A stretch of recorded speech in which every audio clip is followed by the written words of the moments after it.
A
very good evening and welcome to everyone joining us both on YouTube and on Twitter to the CMO 102 Super League. Back after a week off. I hope you all enjoyed the break, the enforced break for my brother's 30th. I can tell you that I went somewhere that was far too posh for me, far too expensive for me. The portions were far too small for me, but the food was very nice. But enough about me. Let's talk about this evening and welcome tonight's esteemed, if somewhat a little nervous and very aware that he's on camera, special guest tonight. Good evening, former champion Ian Edwards. How are you, buddy? I'm good, mate. Just slowly getting used to the being on camera. Hope everyone's well. Hope I'm coming across loud and clear. Looking forward to it. Very, very clear. Indeed. And you, mates, you have no reason to be nervous. You certainly have a face and a voice for being on camera, unlike myself. Let's discuss the start of the season. So we are going into game week 5 tonight, and ghost games permitting. Your game, where are we? There you are. Your game against Dragons will be last. But a quick look at the table, still in its infancy, really. But we've got East Coast and Gazelles, both 4 from 4. Add Vikings and Bostock to the undefeated list as well. Yeah, it's strong start from Dimble. I mean, everyone kind of mentioned in the last couple of years, let's wait and see what Dimble can do when he gets his own team. And now he's got his own team. I don't think anyone's surprised. I think you could probably give him pretty much any 11 guys in the league, and he's probably gonna do a job. But he's actually got a good squad, a good team. So yeah, and I mean, Gazelle's just below. I noticed again in the predictions this week being written off again. Dan must absolutely love being written off all the time. I mean, personally, I've given up on writing Dan off. He's he continues to well, I wouldn't say surprise people, because to a lot of us it's not a surprise anymore. Prove the doubters wrong. Yeah, to use an old champ manager cliche, Super League cliche, he knows what he's doing. He's proven that beyond any doubt now that he knows what he's doing, and yeah, things are definitely cooking in that kitchen, that's for sure. I think it was Duggan was saying on that point. I'm sure it was Duggan when he was on a couple of game weeks ago. But if you go right back to when he got more like hands-on with Gazelle's last one, he's right up there in terms of form. He is. I mean, what we won't say what that says about the previous management set up there, but Dan's definitely took him to sort of the next level. He seems to have a particular type of player. He's, looking at him in the transfer market, he wasn't afraid to go with things that people raised an eyebrow at, but there was a plan there, and he did it quite quickly as well. It was quite decisive, and in the end, quite impressive. You find yourself nicely positioned early doors inside the top 6, 3 wins and just a solitary defeat, scoring plenty of goals as well. You must be quite content with your start, I'd say. As you mentioned, scoring goals. Scoring goals was a problem for us, in the last iteration, and I know it's all a fresh slate now, but I was a little bit worried about a hangover. In all honesty, we haven't had that hangover. I think what we have had is a brutal assessment of the squad. 3 wins and then you lose your best player and then you lose. So I think that kind of tells you where we are. I mentioned to you off air, I don't think anyone is surprised to hear that I wasn't mega happy with me draft. I was reasonably happy with my transfer dealings, but what it did give me, with having not a huge pool of talent, was through a lot of testing, gave me a good idea of what my best 11 was quite quickly. I know there's a good 11 there. I also know that when you lose 1 or 2 of your key players out of that 11, you are vulnerable. And I'm not going to get too upset about losing away from home to who are my pre-season favourites. Given that we had roughly the same amount of chances, same amount of shots on goal, same amount of the ball. Yeah. Overall, pretty happy. And before we look at the bottom of the table, which I've scrolled to on the screen there, going across the ticker at the bottom, the news ahead of tonight's games, Sigalko got Young Player of the Month. Yeah, when I had the chance of getting him, when me and Greavesy were talking, he wanted my guy. I wanted one of his strikers. I plumped for the younger one, thinking that I might have to kind of bide my time, and he's kind of hit the ground running, which was a little bit of a surprise given his dodgy track record in the Super League. I'm probably the only manager really to ever get maximum things out of him. So yeah, hopefully that continues. I'm going to have to ride out the odd 6 like he had last week. Going to have to ride out the odd game where Robbie Keane probably doesn't give him the ball enough as well. But yeah, other than that, yeah, well done to him. Yeah. And we have to say massive congratulations to Dimble for getting Manager of the Month. And of all the players to exceed in his squad, it was Didier Gat who got Player of the Month, which, who would have thought he would be picking up Player of the Month in the Super League? Never mind month 1. We've got 4 teams still without a win this season, and we got Celtics there without a point. Yeah, it's tough. I mean, I've been there more often than I care to mention. The problem is, you start off with a defeat or two, it poses a question, doesn't it, of what you want to do. Do you stick? Do you keep the faith, or do you stick or do you twist? And sometimes, and I've been guilty of it, you go early and you chase it and you change things. Week 1 it doesn't work. Go week 2 with something else. Week 3 you go with something else, and you don't give anything time to settle. And before you know it, you're 4 or 5 games in, you've not won one. It's all too familiar to me for like last season. And I think probably Greavesy, Stee to a certain extent, maybe slightly less Dragons, because they have chopped and changed slightly, but not as much as the others. And yeah, also Rob, who's gone 3 up top, back to 1 up top, can't get Mpenza firing. It does pose that big question: do you trust what you started with and just keep playing it and hope it sticks? So yeah, I feel for them lads.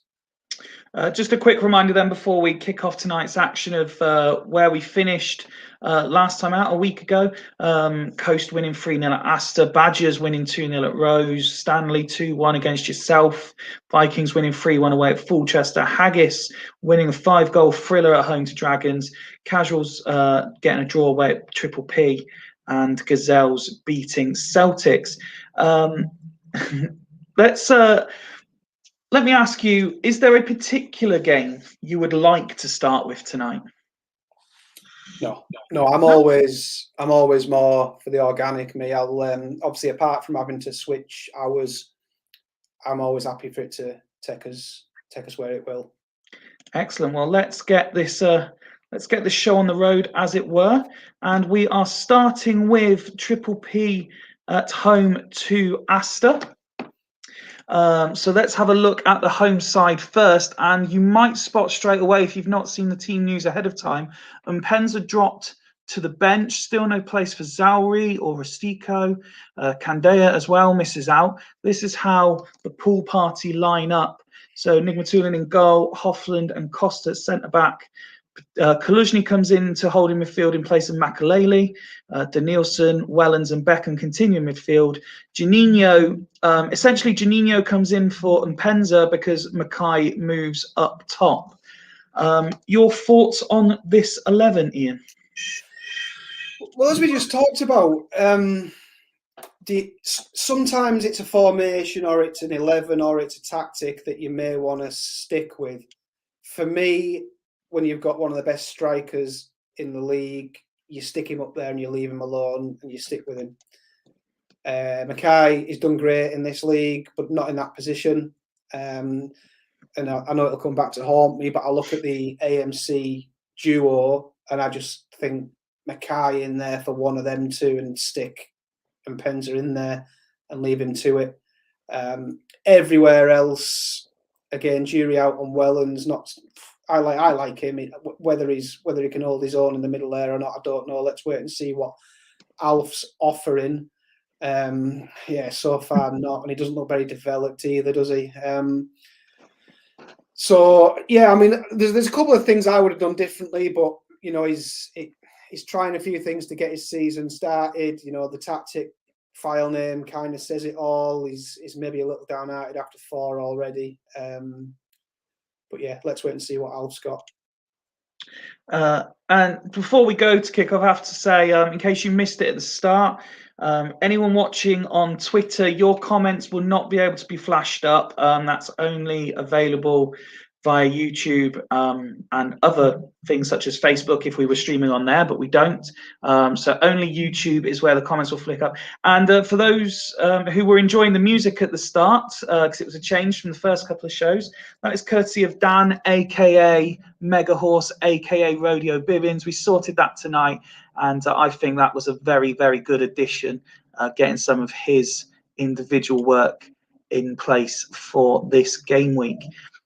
Let's have a look then at Astor, who are still out in Dai, who's got the orange injured sign. Here is the Astor team. Montero partners Litos at centre-back with Vilef Pulis in goal. Van Bronckhorst and Raymer defensive midfield. Soren and Ortega out wide with Ferguson central. Robben, a player you know very well, Ian, in support of Salas and Van Nistelrooy. Yeah, I mean, I would say that there's a couple of players I know very well. I mean, for me, getting Novotny in for Litos, and I think he's probably got his best 11 players out, barring Ndiaye not being available to him. Whether you played Salas or whether you played Viduka alongside Van Nistelrooy, I'm not sure. But yeah, I think from the way that Al's been tinkering away at the start of the season, he's getting an idea now of who he likes, what he wants to do. That's a strong team. You can see why he's been reluctant to let anybody go. He's got the makings of something really strong. I fear a little bit for Richie Wellens up against Barry Ferguson in that 1v1 in the middle, if I'm honest. Okay. Having seen both sides now, can I ask you for your first prediction of the night? I go 2-1 away win. 2-1 away win. Let's get game week 5 underway then. Astor starting very quickly. First 2 attempts of the match. Failed to convert though. Still looks very much dominated by the away side. All the red and blue text seems to be for defensive-minded players. And then there is Richie Wellens going off injured after just 20 minutes. Looking at the substitute bench, I'm expecting Makaleli to come in with maybe Kaluzhny moving forward. Would you be expecting something similar? Yeah, I'd probably just go Makaleli for Wellens and leave it. You know me, I'm not one for shifting people around too much. And I think, you know, whether Kaluzhny plays there or whether Makaleli plays there is 6 of one, half dozen of the other, in all honesty. Well, Makaleli in is the message from the manager. Let's resume the action on 20 minutes and see if that hinders or helps. A lot of the colour schemes, I have to say, I'm still not massive fans of. And there's another injury, Zidane this time. That's got to see Mackay drop back and Mpenza go up top. I mean, if ever there was a positive injury, that's it, isn't it? Because now he is going to strengthen with this change. If ever there was a positive injury, generally it's Zidane going off. Yeah, that could genuinely change. He's been battered so far, hasn't he? He's been battered 0-0, but this could genuinely change the face of the game. Yep, so we've got the sub as expected. Mpenza coming on, goes up top. Mackay drops into attacking midfield. Let's see if he can get through to half-time without making all of his subs. 28 on the clock. And here they do start to attack. Makaleli goes in the book. Astor tries to come forward on the counter. Yellow card, I believe that was for Hofland. Couple of opportunities there for Astor. They failed to convert off the rebound. Robben come forward. And there is the goal. First ever goal for the substitute on the stroke of half-time. Emil Mpenza. It was almost written for him, wasn't it, Ian? It was. I mean, there's been little sort of like soundings in the chats of Rob pimping him out, hasn't there, in the anticipation of any future window. And I think if you just stick him in there for a couple of games, he's going to sort of change the manager's mind. And it looks like he's started to already. And you mentioned there, just ahead of the second substitution, that they seem to have been battered 0-0. You can see for the stats there, we saw the 2 attempts just before half-time. So Astor were firmly on top. Yeah, I think I'd be watching that as an Astor manager, and I'd be really happy, you know, at the way things were going up until that injury. And then yeah, he's been enforced to improve his team twice. Had the question, did Mpenza have both shots? No, Roy Mackay did have one of the shots. Looking at the home side here, fitness-wise, for those still on the pitch, look at that. For those who think that there's something to it, Wellens 11% as he goes off injured. For the players still on the pitch, not too much concern, but still so many 6s in the ratings and so few touches by so many players. Yeah, I think the injuries won't bother him. He's got better to come in. Yeah, they haven't seen too much of the ball, 3 or 4 of those guys. It all seems to have been going down the left with Danielson. Nothing particularly down the right with Beckham, which is a concern. He's not going to be getting Macca numbers out of Beckham if they're all playing down the left. Having said that, he's contributing touch-wise, obviously not shots, key passes-wise, anything like that. But it's whether they can put that first end of the first half momentum over to the start of the second half. Well, let's have a look at the away side, because I'm not expecting much by the way of PPP changing anything. Looking at this again, 6s and 7s across the board. Van Bronckhorst in the book. I mean, you're looking at GVB there, Ortega, Robin to an extent. The players he wants on the ball are seeing it. Maybe he wants a bit more out of Sorin, Ferg, but the ratings just aren't reflecting a performance that really inspires, is it? No, and it's a Super League story as old as time. It's getting a tune out of Van Nistelrooy, and not every manager's been able to do it. In fact, most managers haven't been able to do it. And if you are playing two up top, maybe it is down to the second guy. You know, whether Salas is that guy or whether Viduka is one who can unlock him. Obviously, he's not on the bench for him. It's a difficult one for him because he was in complete control until those injuries. So yeah, it'd be interesting to see whether they can grab something back. I fear for them now, though, second half. Well, I mentioned Sorin there, not seeing as much of the ball as Alfred probably like. He's been taken off at half-time for Pires. And I don't know if you saw while you were talking, but just a slight tactical tweak with the AM swapping sides for Triple P. Let's resume the action and go to the hour mark and see if that affects things at all. Van Nistelrooy with the first chance of the half. Ortega getting involved as well, but PPP starting to come forward. Very quick start to this half. Hitting the upright, the home side. Mackay getting involved. Asta trying to come forward. Van Nistelrooy misses the target. And there's a yellow card. And I think for the first time this season, I actually stop it bang on 60 minutes. Nice. So still 1-0 to the home side. From what you've seen in that, 15-minute period, kind of end-to-end, but just maybe a lack of quality on show? Yeah, it just doesn't feel like Asta are going to stick the ball in the net. Feels like Pyongyang have kind of gained a little bit of control. He's probably got no choice but to just go as is, because if he goes again and anything happens, he's stuck. I mean, with Alf looking at that bench. Well, he's already suggested Edmundo coming on for Salas. Mm-hmm. Yeah, I mean, the Salas is like I say, is the only question. But whether Edmundo is the answer, we'll see.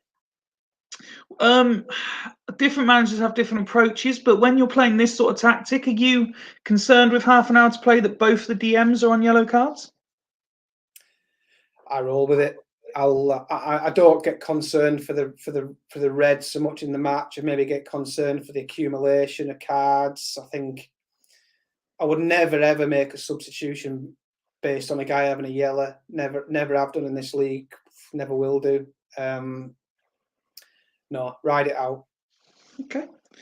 I can't see anything else coming through from Alf, so it looks like that might just be it. I'll give him 30 more seconds. If that is the only change, having seen what both sides are doing now, pending any injuries or red cards, are you expecting the game to change, or can you see the home side riding it out? Yeah, I can see him riding it out 1-0 if this is it. Not to say it will, but yeah, it feels that way at the minute. Let's resume the action. Half an hour to go. Home side still 1-0 up. Robin getting involvement, creating an opportunity there, but has to come forward. A couple of set pieces. Edmundo missing the opportunity next. Costa goes in the book. Plenty of chances all of a sudden. Robin, Van Nistelrooy heavily involved. Hard tackle, free kick awarded. That Van Nistelrooy lines up, and Nigmatulin with the save. Robin comes forward again. Makalele's unable to control. Ferguson picks it up. Edmundo! Oh. And there is the equaliser. Oh, it's been ruled out. Van Nistelrooy, of all players, straying offside. Who would have thought? Van Nistelrooy straying offside. Mackay, Danielson, and Penza. Beckham on the volley, but he misses the target. Into the final 10 minutes. Coughlin picks it up. Mackay, but Litos gets it. Montero. Juninho goes into the book. 5 minutes to go now. Perez is blocked. Costa gets a warning. He's already on a yellow. PPP have to be careful. heading towards injury time. Litos, Raymer, Ortega, Van Nistelrooy, Edmundo. Fine save by Nigmatulin. And Costa manages to clear. Beckham manages to complete the clearance. One last chance, maybe. Van Nistelrooy goes out for a goal kick. Kaluzhny, Mackay. Danielson sends it over. Are they going to get a second? Janino. Ferguson goes in the book. There's the final whistle. And it ends. Triple P 1. Astor Athletic 0. And just look at how many attempts Astor missed there. Wow. That is harsh. That is harsh on Astor. I mean, they deserved something, in the first half, let alone over the piece. And to dominate the stats like that, although it felt like they were never scoring, and that disallowed goal almost had a feeling of inevitability. Yeah. One of those nights you can be the better team, and I mean, Rob's going to have learned a lot tonight about his team and a lot about the direction his team should be heading in. Alf, not so much. I think that's given Alf a lot more to think about and a lot more questions to answer. No, absolutely.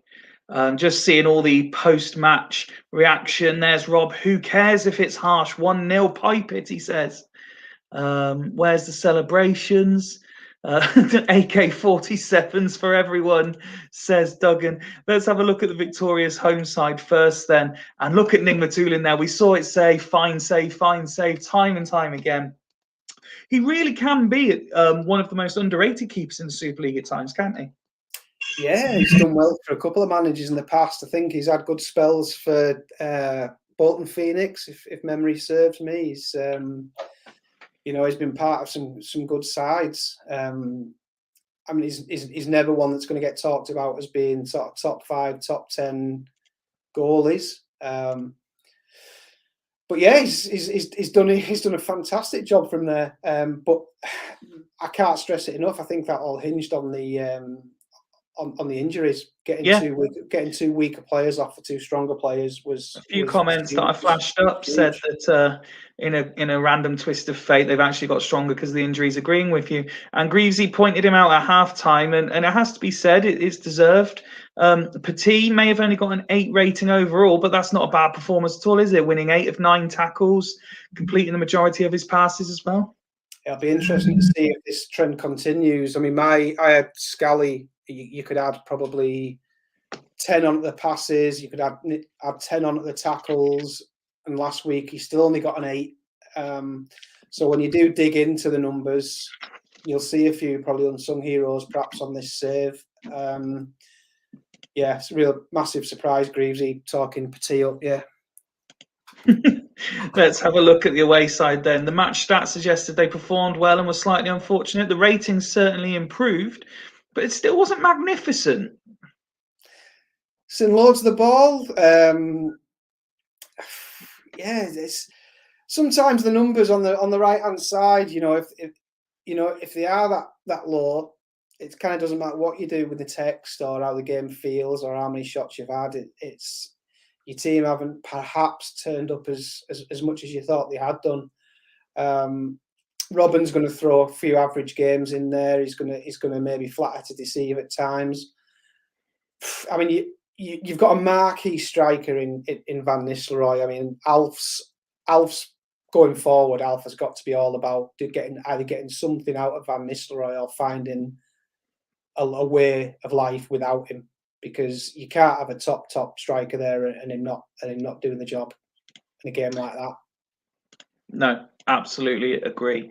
Well, congratulations to Triple P. Commiserations to Astor. That is game 1 of the night chalked up, and we head to one of the most anticipated games of the evening as White Rose 1889 host the East Coast Cosmos. Let's start with the home side. And Steve published his team. Much to the disgust of just about everybody. He's playing some sort of monstrosity of a formation. Yeah, it's a little bit like what the Celtics did last week, wasn't it? When they thought, like, let's just. It wasn't shutting up shop, and it was building a little bit of a wall.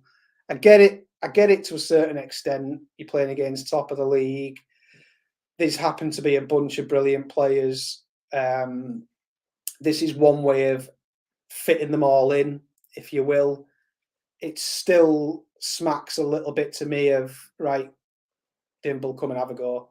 And if Dimble gets through that wall of 5, then he gets battered. If that front 3 can, convert a few shots on target into the back of the net every single time, then great. Otherwise, it could be a long night for him. I'd possibly like to see.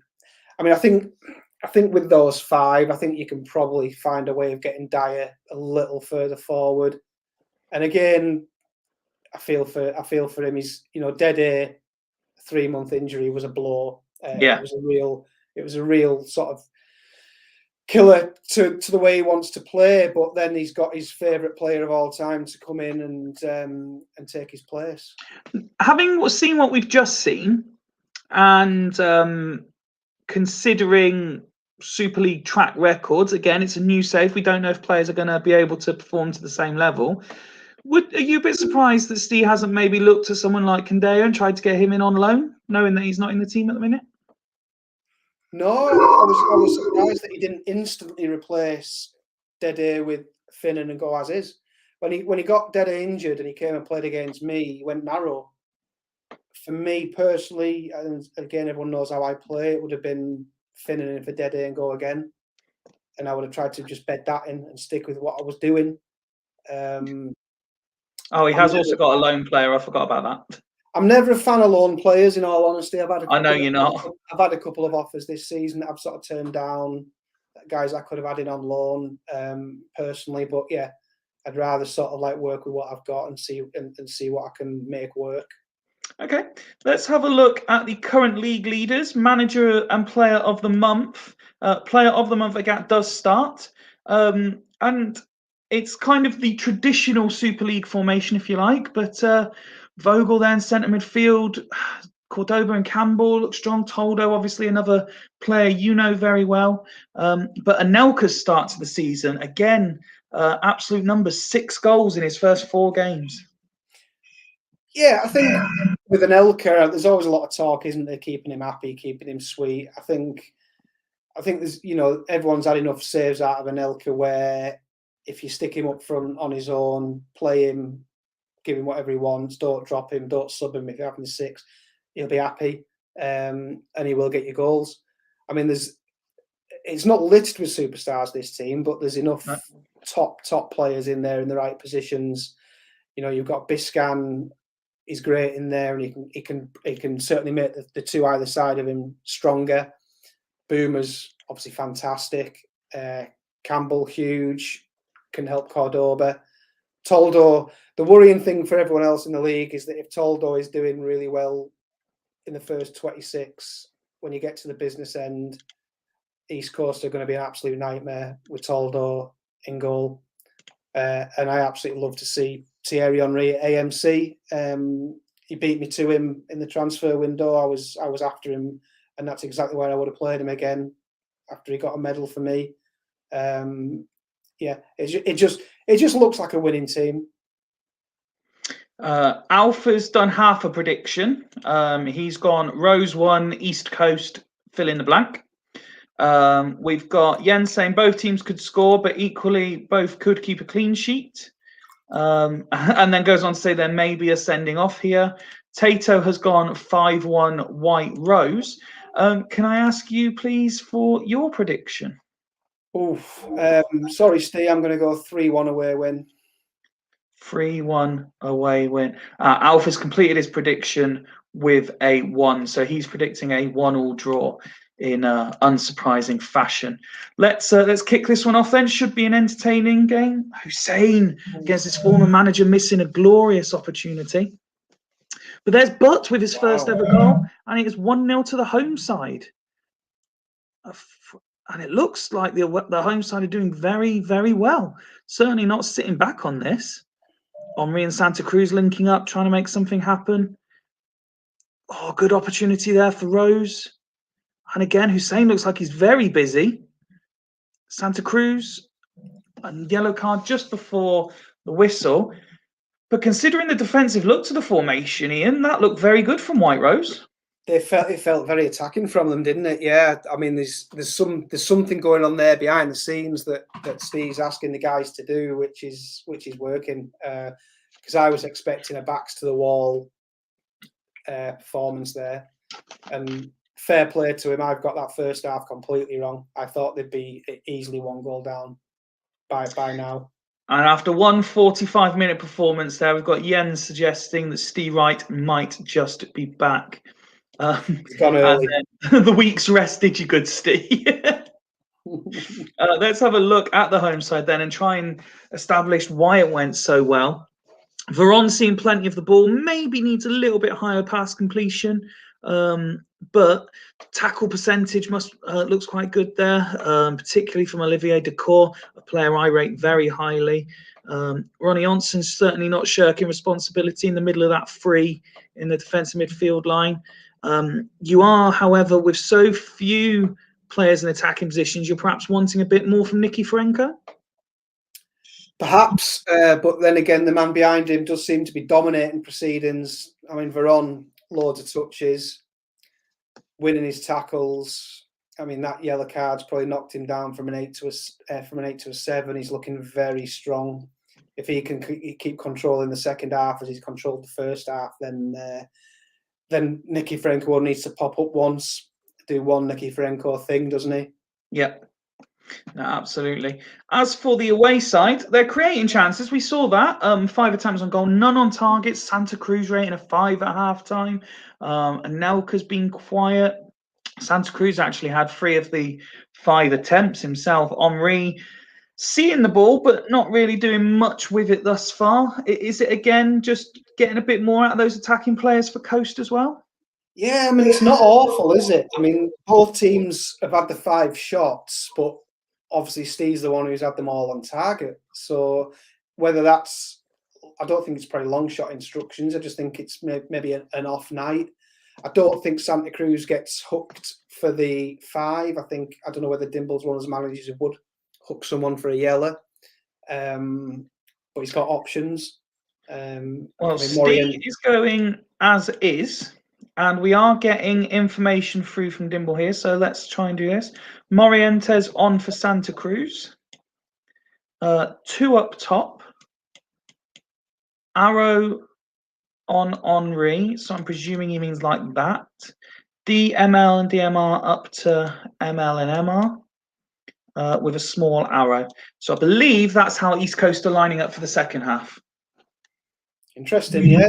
It looks balanced. It looks good. It looks like it might put a bit more pressure on those guys at the back, that wall of 5, perhaps, or if you can get past the wall of 5, you got the guys to finish it off. But yeah, I was surprised at White Rose's performance, so I'm not really going to want to second guess him for the second half.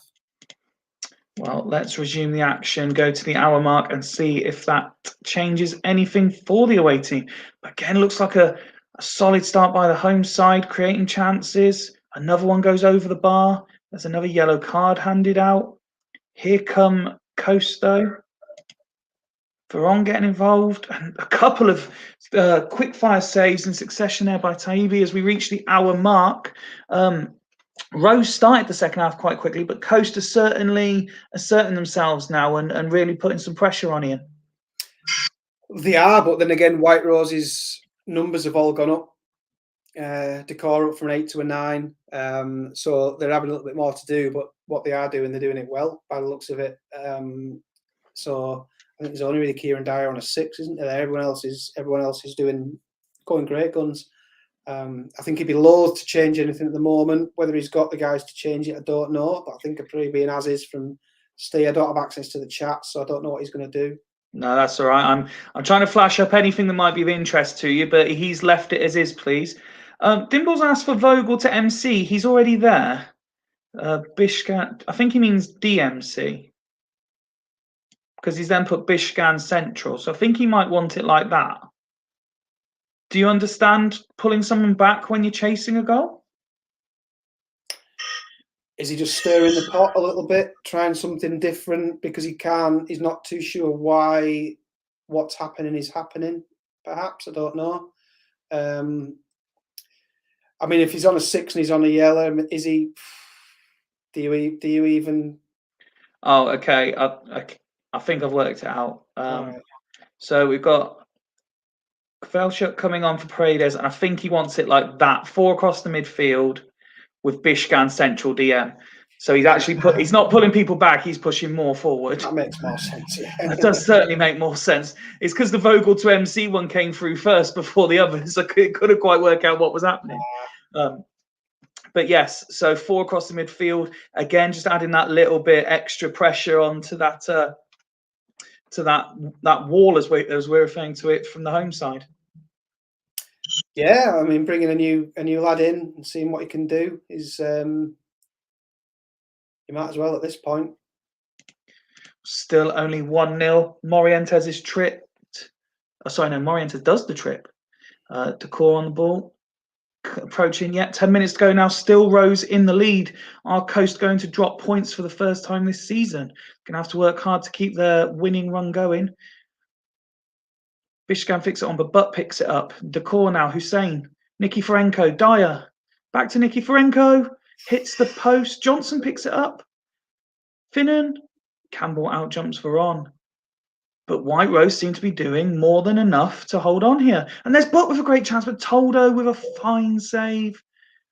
4 minutes to be added on here. Nicky Ferenko. Toldo with another save. Into injury time. Will there be any late drama here? Bishkan. Anelka gets it horribly wrong. Veron now. Still Veron. Nicky Ferenko. Who's saying Nicky Ferenko? Hits the top of the bar. And he proved it in his testing.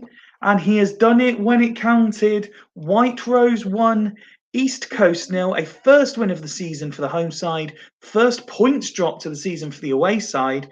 And very much deserved, Ian, looking at those stats. Yeah, I mean, first of all, apologies to Steve. I had him down for a pasting. I think probably most of us did. But it's not a match that's been fluked. It's a match that's been worked out clearly on the training field, in the build-up to the game. He's done against top of the table. And in all honesty, he's looked for, 80% of the match in reasonable control, which is really impressive. I think the big question you've got there is that the formation that you can move forward with for a season? That for me is a big question. And it's a team performance, all 8s and 7s. That's exactly what I was going to say. Not a single 9 across the board, which you kind of, as a manager, you like to see because everyone's played their part. You know, they haven't needed the top 2 to go and contribute an awful lot because the guys behind them have been fantastic. Ronnie Johnson with big numbers, and Veron obviously controlling the match to a certain extent. Huge. Yeah, no, absolutely. Couldn't agree more. And forget the 2 of the wider ones for the moment. Obviously, Nicky Butt's the one that's taken man of the match there, but you mentioned the numbers from Ronnie Johnson. Decor as well, seeing plenty of the ball, but winning his tackles. You mentioned team performance there. I'm looking at the centre-backs as well. Absolutely solid, winning virtually everything, whether it's in the air or on the floor. That really was a performance built around being solid, but working together. Superb that from White Rose. And you're right, and now ask the question, is this the way forward for them, at least for a few weeks, to try and really start pulling away from that crowd at the bottom? As for the away side, I mean, Toldo we saw made a few saves. He rated a 9 and still ended up on the losing side. Looking at this, it's just the players, we kind of alluded to it at halftime. The players further forward, they needed a bit more from them tonight.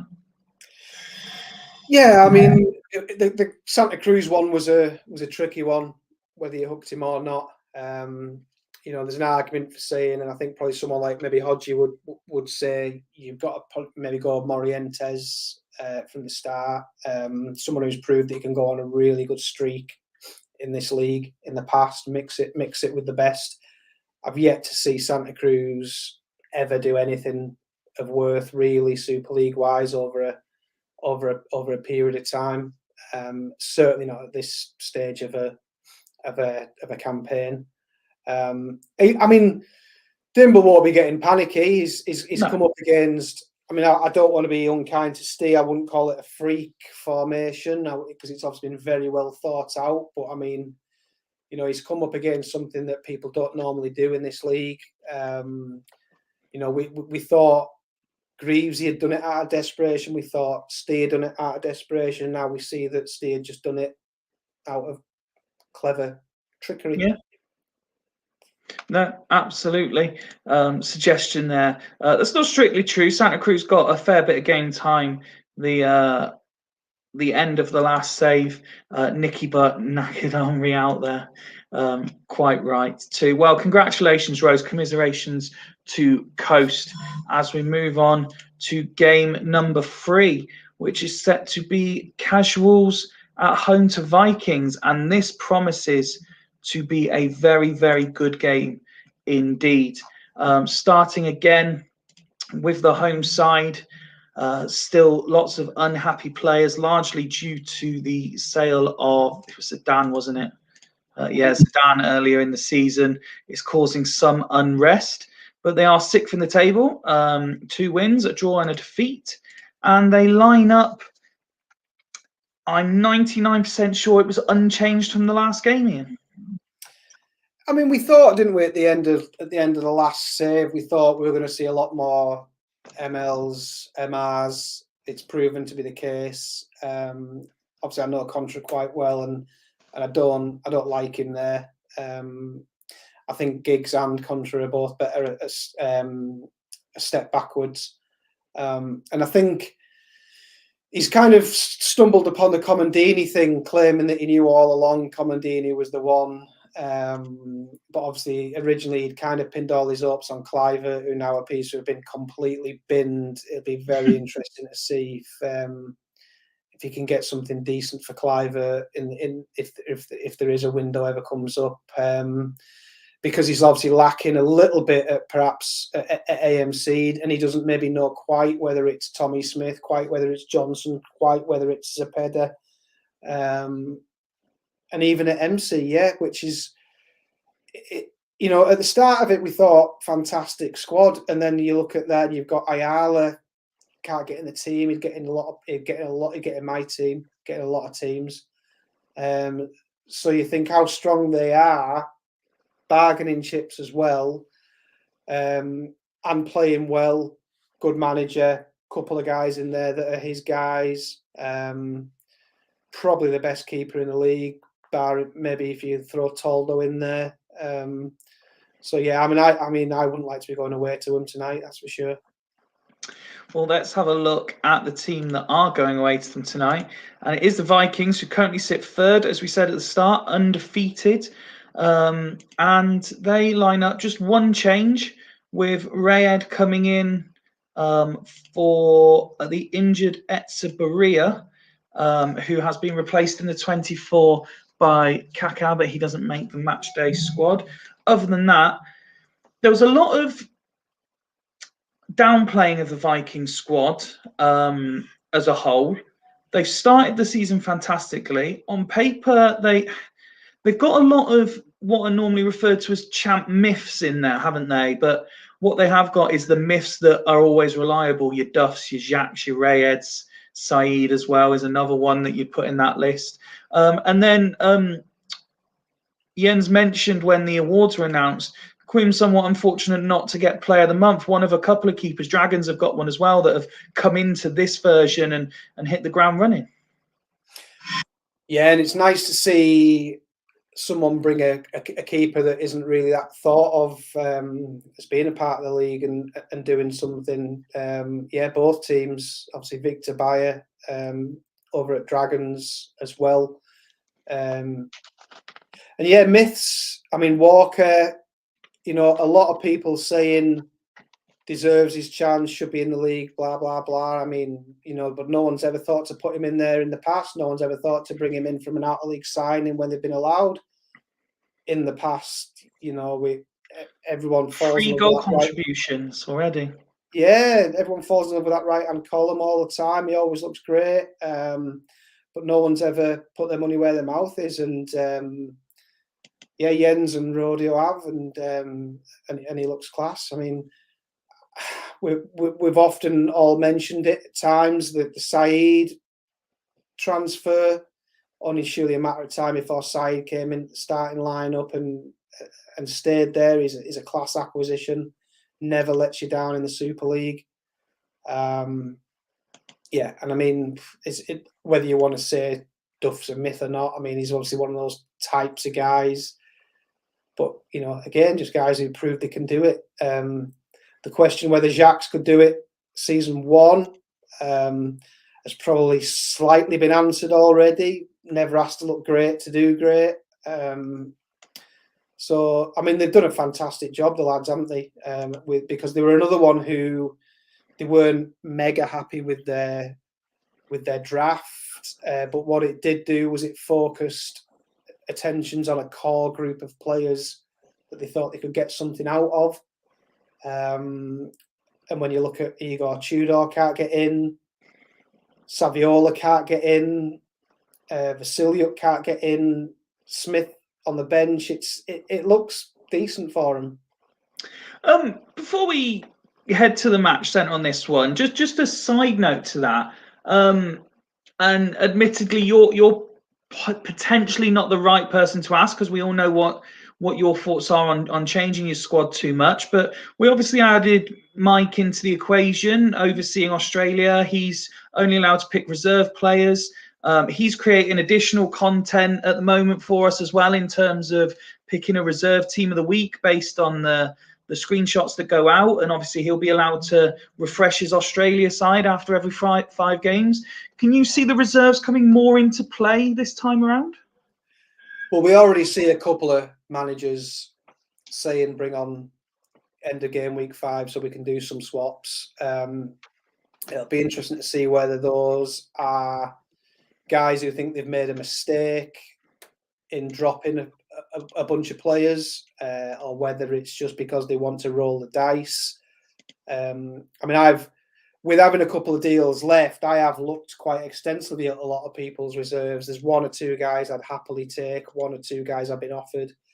Nothing that's quite come off yet. So as much as I'm not one for changing things, if you put me in charge of a few of the other teams, there would be a couple of changes that I would make, yeah. Okay.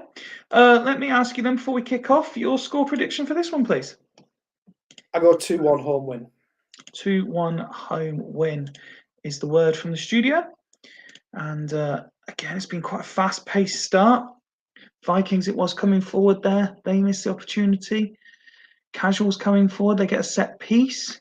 Quim is doing what he's been doing so far since joining the Super League.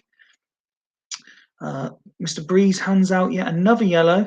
The half seems to have flown. Another yellow. Are we going to see our first red card of the night in this one? Oh, yeah, it was a headbutt. Absolute headbutt from Stephen McPhail. And, well, that is not what Hodgie needed, is it? He's not always one for being in the chat. Is he around, Hodgie? I don't have access to the chat. No, it's all right. I haven't seen him as of yet, but that doesn't mean he's not there, because normally when I say that, he's watching in the background. Yeah. So we will give him a minute. Obviously, Jens, that means you can make changes tactically as well. We are on, what, 43 minutes, so whether you want to wait till half time as well, that's entirely up to you. Oh, Hodgie is there. Guerrero Central is the message. Not really surprising that. Yeah, Dimble, correct. Headbutt. I saw it. I normally miss it, and normally it's you, I think, Ian, who lets me know when these things happen. But I actually saw the headbutt this time. You were too quick. I was about to say headbutt, but you were too quick. I think I just said, are we about to see the first red card? Because Mr. Breeze seemed very card happy. And there it was, Jens saying leave it. So we will carry on to half time. But that's massive, isn't it? A red card just before the break. But there's Comandini for the 10 men, makes it 1-0 to the home side just on the halftime whistle. And suddenly again, the halftime messages changed for both managers. You know, I go back to it a lot. Like we talk about the way the league's developed and the changes that have come in and things like that. And you implemented the change to the rules where the team who hasn't had the guy sent off can still make some changes, because we always see that red card sometimes spurs that team on who's down to 10 men, and we've seen it there. But now they've got 45 minutes to cope with it. For me, I would look at probably whether Guerrero is the right guy in there on his own or not. I'm not sure whether we would see. Has Milevsky made his debut yet? I'm not sure. Yes, he's had one start. He has. So whether or not, whether you would bring Vieira forward to try and dominate that midfield and bring Milevsky in as part of a two behind him, or even Guerrero further up and sacrifice Zepeda, because it's whether you can ride that 45 out with the way they are now. Obviously, that goal is encouraging. Yeah. But it'd be interesting to see how the Vikings counter that, because as we've always seen, playing against 10 men in this league can be an absolute nightmare. Well, Carlos Jacques there on a 5 is not really helping the situation. Cannavaro trying to lead by example. Hodgie confirms he's going same as until the hour mark. The ball is being shared. What they're seeing of it is being shared around, everyone on similar sort of touches. It's the sort of players that Jens would be having the attempts that are having them. It's just not quite clicking yet, is it? But like you say, they've now got 45 minutes with a man advantage. So you're certainly not going to be ruling them out, getting back in it and possibly even turning it around. No, but I mean, you talk about them all having the same amount of touches, but it's low touches. I mean, you're talking like 11s and 10s. I mean, if they'd all had 2 touches less and they're all on 9s, you're saying the Vikings haven't had any of the ball. So I think probably that's a little bit deceiving. And then you've got Mike Duff seeing loads of action up and down the right, winning his tackles, winning loads of passes. So there is a focus there. It looks like something probably needs to be perhaps done, because it's a big ask now. 45 minutes against the 10 men that are going to dig in. Well, Alan Smith is the only attack-minded option there. Do you bring him on now, or do you save that for the hour mark? Do you know what? I'd probably go now, in all honesty, and it'd probably be Jacks that would be hooked for me. Well, that isn't what's happening. It's Ramoshenko coming on for Boda, and then Rayed is going out wide. Okay. Thoughts on another new name into the Super League?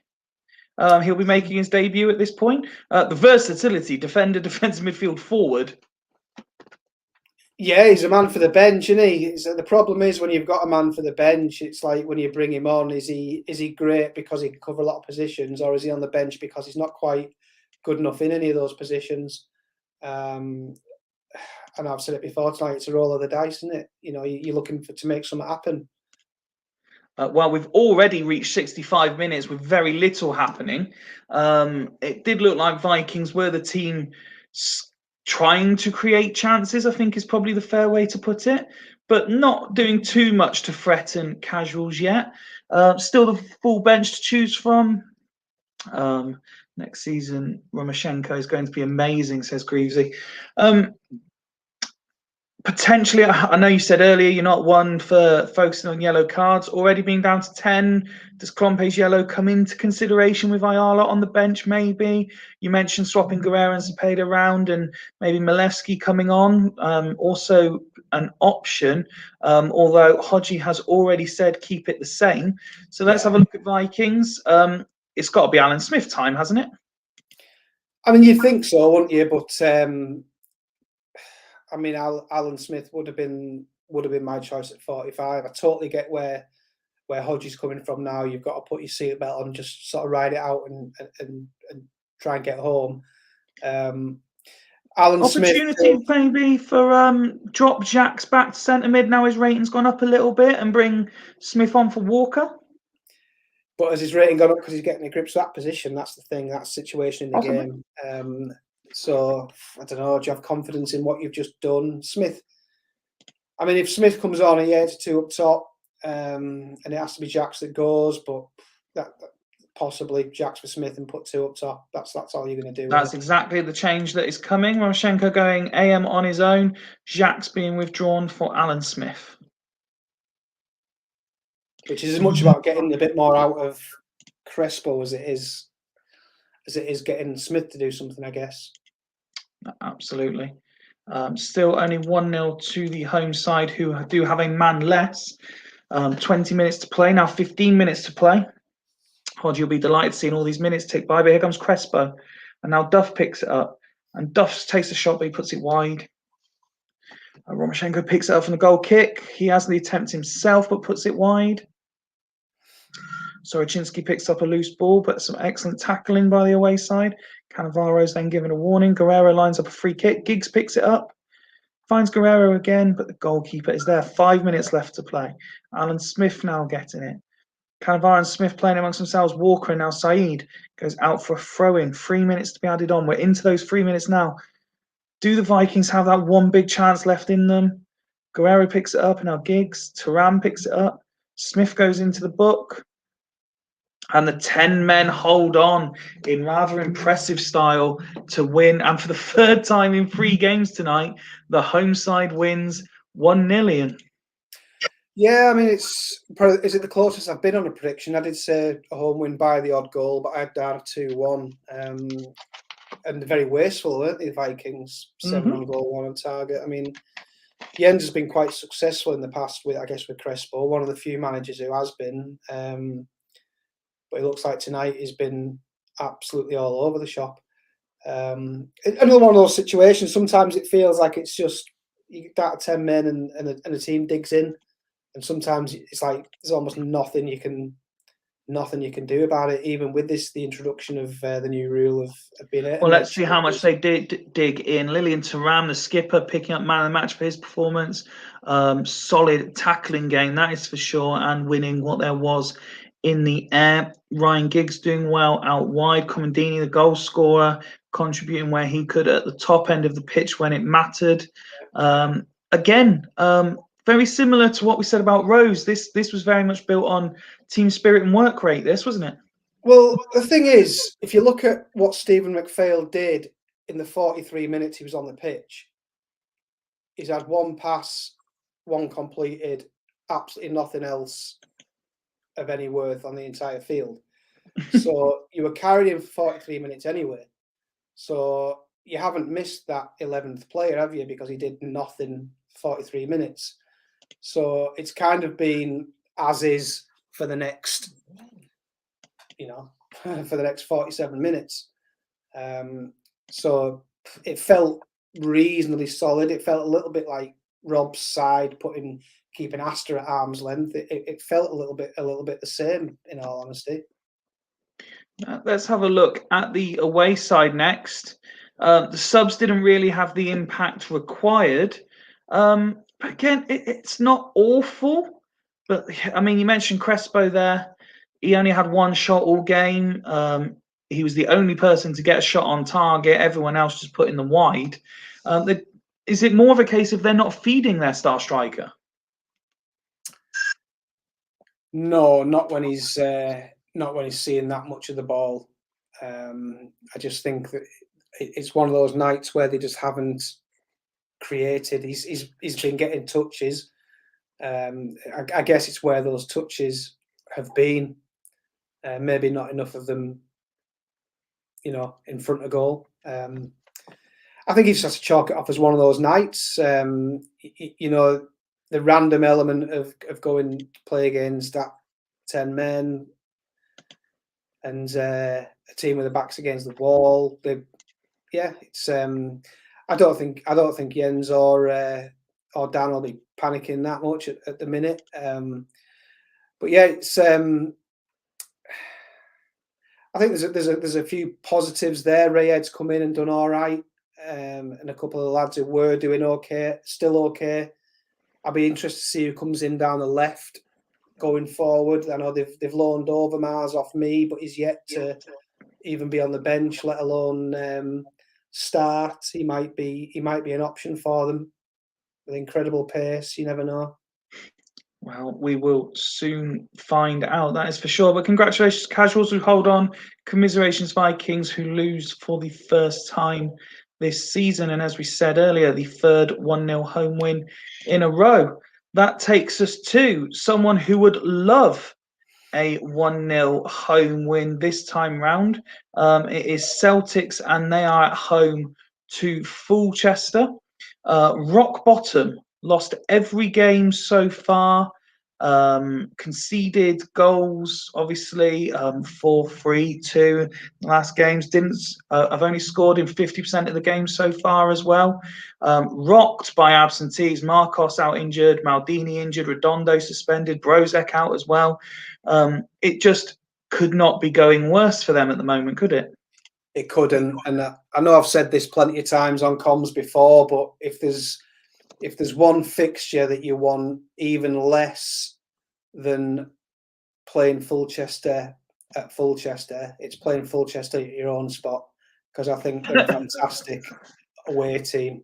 I'd almost rather have been going to the C-suite tonight if I was PRG than being at home, because Macca's tactics have always been so solid away from home that this isn't like the the bit of relief that it might look like originally. But as I mentioned in the on Twitter today when he posted his team again, I think that's about as good as it gets for Greavesy. I think that's obviously he's got Maldini missing. If you squeeze Maldini in instead of Babel, that's probably as good as it gets. And I know he's got he's probably got issues at right back. He said pre-season, he said earlier in the season he'd like better at right back, and having to put Evan Nielsen in there, I can't disagree with him. Keep Davids on the pitch, get your AMCs firing, get Shevchenko firing, and it looks a fantastic setup. I'm interested in your thoughts on the switch around, for want of a better phrase. Davids, the player rated as a DMC playing in MC. Emerson, the player rated as an MC playing DMC. Thoughts on that? Well, on the Emerson thing, I mean, I had Emerson at BTEC, and he was a solid sort of 6.9 guy. That was MC all the way. And then I look at what Hodgie did with him at the Devils, and he only seemed to play him DM or AM and left him away from MC, and he got numbers out of him. So yeah, I would be, if he were to be back in my squad, I would be tempted to play him DM or AM and keep him as far away from MC as possible. So yeah, I mean, Davids, the question there would be, is Davids all right in MC rather than is Emerson all right there? And that's the bigger question. But Davids can probably play any of those positions. PRG's had an awful start of his goalkeepers. Canizares conceded 2 in his one game. He starts tonight. Peruzzi conceded 6 in 2 starts and 1 sub appearance, and the injured Marcos also conceded 2 in 1 appearance. I think for Greavesy and his team, just getting that clean sheet would be vital for everything going forward, wouldn't it? Yeah, I mean, I would be looking at, if there were a transfer winner to come up, I think goalie, it has to be a shout for Greavesy to look at a goalie, but it's going to be hard to get a decent one. I mean, if Shevchenko is in last chance saloon, as he keeps alluding to, then a world-class keeper for Shevchenko, perhaps, if it was doable, because he looks like he's crying out for one. Fulchester, as I've put on the ticker going along the bottom, every game involving them this season, both teams have scored. So we could be on for an entertaining one tonight. No Southgate, he's injured. Gattuso suspended. Alex out as well. Macca changes it up again. And not just in tactics, but in personnel as well. Petkov comes in to partner Ambrosini in defensive midfield. Jesper Gronkjar, the lesser spotted Jesper Gronkjar there out on left wing with Sadorf on the right. Rui Costa is supporting Vieri. Seeing the team on the screen, what are your thoughts, Ian? I like it. I like it a lot. I mean, Rui Costa should have played every game for Fulchester for me, and he's been in and out. I think he's one of the most influential players in the team. And yeah, I think that's a no-brainer. I think Seedorf is possibly more likely to get assists from out there as well. Gronkiar's a decent shout, and I think switching them all around means he's lost Okan, perhaps, is it that's missed out. Well, here's the team from last time. Okan is out. Gattuso suspended. Alex out injured. Owen started as part of the front two as well. Yeah, so I don't think. I mean, I know he likes Okan, but I don't think Okan missing out is such a bad thing. It allows you to play that one up top with the Batistuta injury, and I think focusing on one quality striker up there is no bad thing. And then he's got one or two guys in there that he's had tunes out of in the past. Valgarin, I think he's had huge numbers out of in the past. Yeah, Petkov, fantastic. And then a keeper that can throw you in a 9 or a 5 at any given point. When you see Vieri and Owen as the two main options, obviously we've got Nikolai and Huntelaar there in support as well. Vieri and Owen have both had treacherous, should we say, Super League records in the past. They've never quite hit the potentials. Very much in that Zidane mold for me of players who have never quite got anywhere near what they should do. Is the return of Batistuta, and it is imminent, you would imagine. I mean, I know how much longer he's out for, so whether or not he comes back up after this round of games or not, we'll wait and see. But is the return of Batistuta, particularly for the rest of this season and potentially going into season 2, absolutely vital for anything Fulchester want to achieve? Huge, absolutely huge. I think if this was a one-season shootout and you weren't thinking about season 2, season 3, I think every manager would be happy with Batistuta. And so to have him and for him to not be available is an absolute wounder. Especially when you're not going to play Huntelaar, you're not going to play Nikolai. Owen, as you say, has never done it. Vieri, I'm okay with Vieri. I'd stick him in there and I'd leave him and he'll be okay for you. But yeah, certainly looking at the way a lot of people's saves tested at before the start of this season, Batistuta are huge. So are we predicting 1-0 home win here, Ian? I'm predicting 1-1. 1-1 is the prediction. Let's kick this one off then. Two teams who really do need the points early in the season still, of course, but there it is, and Shevchenko scores to make it 1-0 to the home side. Massive goal that for the home team. And now we will see what Fulchester have about them. We're coming up to half-time already. But Celtic's having a couple of opportunities there just before the break. Can they double their advantage? Oh, he couldn't miss, but somehow has done. Joe Cole with the drive. And that looked to me like the home side have absolutely dominated there, Ian. That felt like that should have been perhaps a little bit more than the 1-0. You know, maybe let Fulchester off the hook there. Yeah. But having said that, I mean, it's a lot better than it has been. So, you know, it took that at the start of the match. Absolutely. When you're in the form that they found themselves in at the start, are you looking at that thinking, as you kind of said, we should at least have 2 here. We can't be missing these chances, because as poor as Fulchester have been, you can't imagine them staying that poor in the second half. Well, no, Mac has got to get his hands on them 45 minutes and either, you know, make a couple of changes or not. But I look at those numbers and I'm not necessarily looking at the 6-5, the 1-0, but like passes completed, massive difference. Tackles won is in a different league, and they're winning on the headers as well. So the battles are being won all over the pitch, and they're dominating absolutely everywhere. So while it is a worry that they haven't gone 2-0, 3-0 when they've been on top, it's comforting to know that they've dominated all aspects of the match. Let's have a look then at the home side, and Sayaleas there, absolutely shining light. We mentioned Emerson and Davids both doing well as well, and that seems to be where the game is being won, that midfield battle. Yeah, not missing any tackles, are they? Making plenty, you know. not missing any passes again, you know, and everyone's turned up. We know Zayas can sort of do it in a 1, he can do it in a 2 there. The question you asked about Emerson at the start, Davids, both of them absolutely excelling in those positions. So it does, at the moment, it looks like Greaves, he's got them the right way around. I think, again, possibly more to get more out of Emerson than to get more out of Davids. So, yeah, he's made some big calls, and he looks like he's made them correctly so far. And unsurprisingly, sorry, he's saying keep it as is.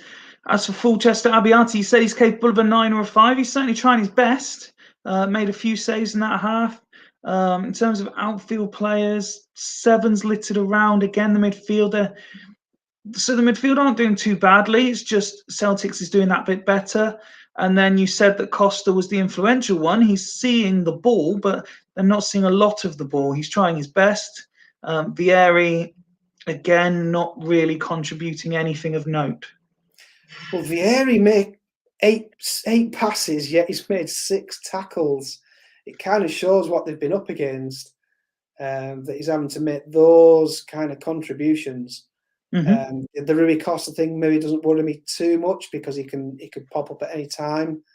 But yeah, it's another one of those funny ones, isn't it, where we've had like a couple of times tonight already where a lot of the team have done nothing, and then you've got this guy down on the right-hand side just doing big numbers. Albertini there, 77% fitness. Yeah, I mean, that again, I'm not one for bringing a guy up for a yellow, but combine it with a low fitness. He might be something to look at on the 60. But then again, you probably only really got Enrique that you can really do anything with, and maybe drop Rui Costa back. So do you leave it?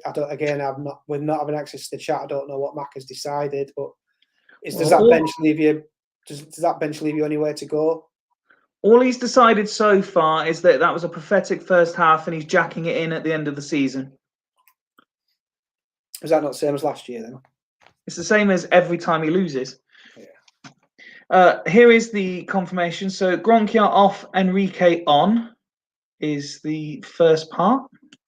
So that experiment, like most experiments in the Super League, has lasted 45 minutes. Move Petkov to left mid. Ambrosini solo DM. Enrique to AMC. Rui Costa for Albertini. Owen on 2 up top. So I think it ends up looking something a little bit like that. And so it ends up 2-1-4-1-2. Yes. And does he mention anything? If you just double check, Maka, do you want an arrow on Enrique? And just let me know. Losing is not enjoyable. So watch the tone, says Maka. Been up against it ever since the wheel of nonsense. You're blaming the wheel. It's no different to someone picking it out of a bag. It's all random. But there we go. Just wait confirmation if Enrique... I imagine Enrique will be getting the arrow. Interesting changes. Certainly very attack-minded changes, Ian. Yeah, for me, I'd be putting Vieri and Owen the other way around. I'd probably even lose, depending on what the instructions are on Rui Costa and Riquelme, I'd possibly be losing their arrows as well. Yeah, he's asked their arrows to come off as well. That looks good to me. Yeah, sometimes you look at, in hindsight, you can look and think that would have been a lovely one to start with, and it would have been, wouldn't it? Let's also, I appreciate Macca's and me and you more than anyone fully understand that losing is not enjoyable. We've probably got 2 of the biggest loss records in the Super League between us. Yeah, I think so. I think, and especially when you've hit the heights as well, the lows feel even lower. Well, already big chance that, and another one. And a couple of saves there by Canizares. We said in the intro that he needed a goalkeeper to step up and get the clean sheet. Couple of glorious opportunities for the away side there as we stop it, I think, on 62 minutes. It went by quite quickly, that sort of 15 minutes or so. but Fulchester definitely created a couple of opportunities, and I did see a couple of references towards it being a wet pitch as well, so ball skimming and sliding all over the place. Yeah, I think Macca's changes have made a difference there, haven't they? His team did look pretty good that he was sending back out for the second half. So you'd maybe look at that and think, let them see the game out, see whether they can get something out of it. Paulo Sergio coming on for Joe Cole, who's just come back from injury himself, is the change for Greasy. I'll just give him 30 seconds or so to confirm if he wants anything else doing, but he certainly had to do something, didn't he? Because as you say, since Macca did get his hands on his team and made the changes, it's been all Fulchester. It has, and again, as I mentioned at the start, they're a nightmare to have come and visit you, regardless of what players Macca's got at his disposal. His tactics have always been good away from home. No, absolutely. So yeah, you can't take your eye off the ball at all.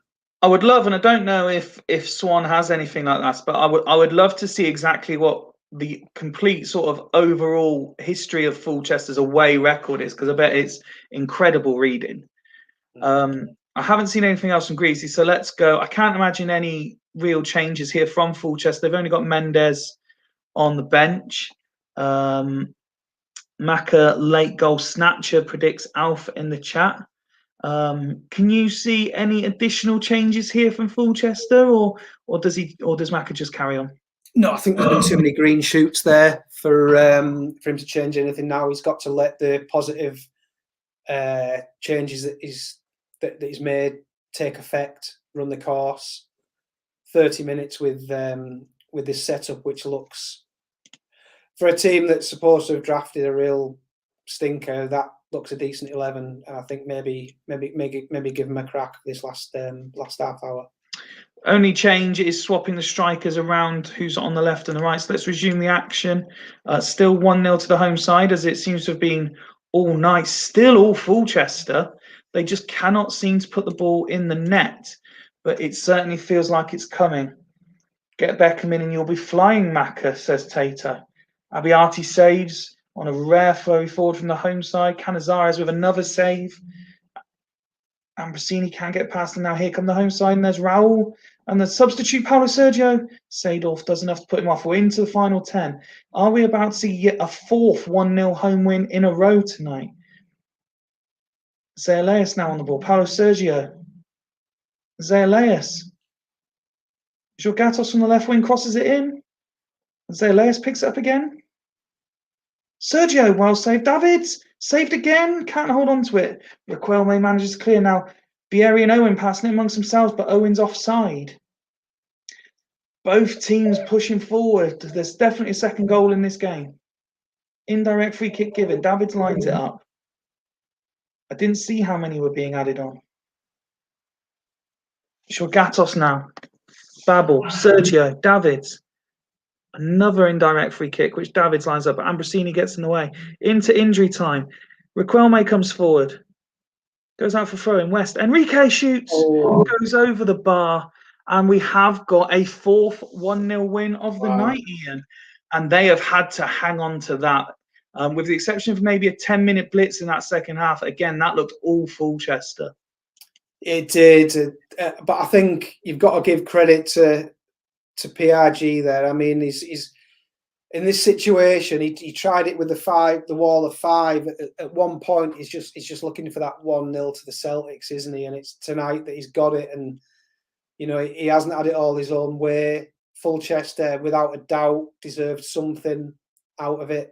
I think there's enough there in the 11 that's finished the match for Fulchester to see that, you know, there's plenty to be had going forward in the rest of the season for him, and not to be chucking the towel in, that's for sure.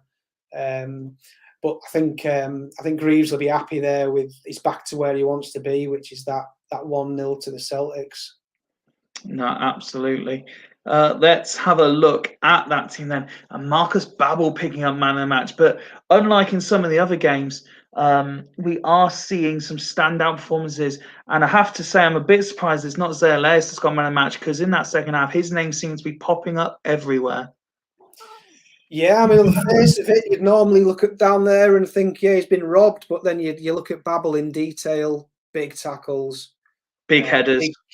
big key tackles. You know, he's ahead in all the key numbers.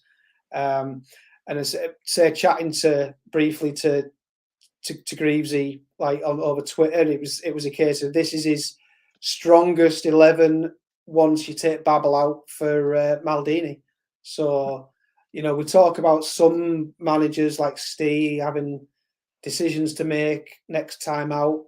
You know, this is another one for the Celtics where they've done really, really well tonight, and there is still room for guys to come in and improve things. So, yeah, a corner turned, and yeah, looking rosy. Abiati there rating a 9. He was the pick of the bunch for Fulchester. Ambrosini, another one who kept seemingly to pop up in the text chat, in the text commentary. Vieri there also rating an 8. Tried his best. Certainly was more involved in that second half, but again, higher than you'd want tackling numbers. Owen and Enrique not really having the desired impact for their 45 minutes on the pitch. There are signs of encouragement for Fulchester in terms of the all-round performance and a couple of individual performances. It is there in them, isn't it? It is, yeah. I think possibly you start that 11 that is ended with, and the result possibly is different. We mentioned it at the start. You throw Batistuta in there with what's expected of him, and I think that they get a result. Absolutely, yeah. It's nowhere near as dire as Macca seems to think it is. And like you say, there's experiments. Yes, Gronkia, a little bit of an experiment. He's got guys to come in. So I know it's Macca there saying nothing encouraging at all, but I mean, you know, I've been there. You've got to look for encouragement. I've been there as well. You've got to look for the bits that there are things in there that will encourage you. And you know, I know he's a big economics man, which is why I use the term green shoots. I think there are green shoots there for him. Yeah, I think get back to the C-suite, get that 11 out, go again, and I think you can turn a corner. Next up, we go to the Boostown Badgers. They are at home to Haggis.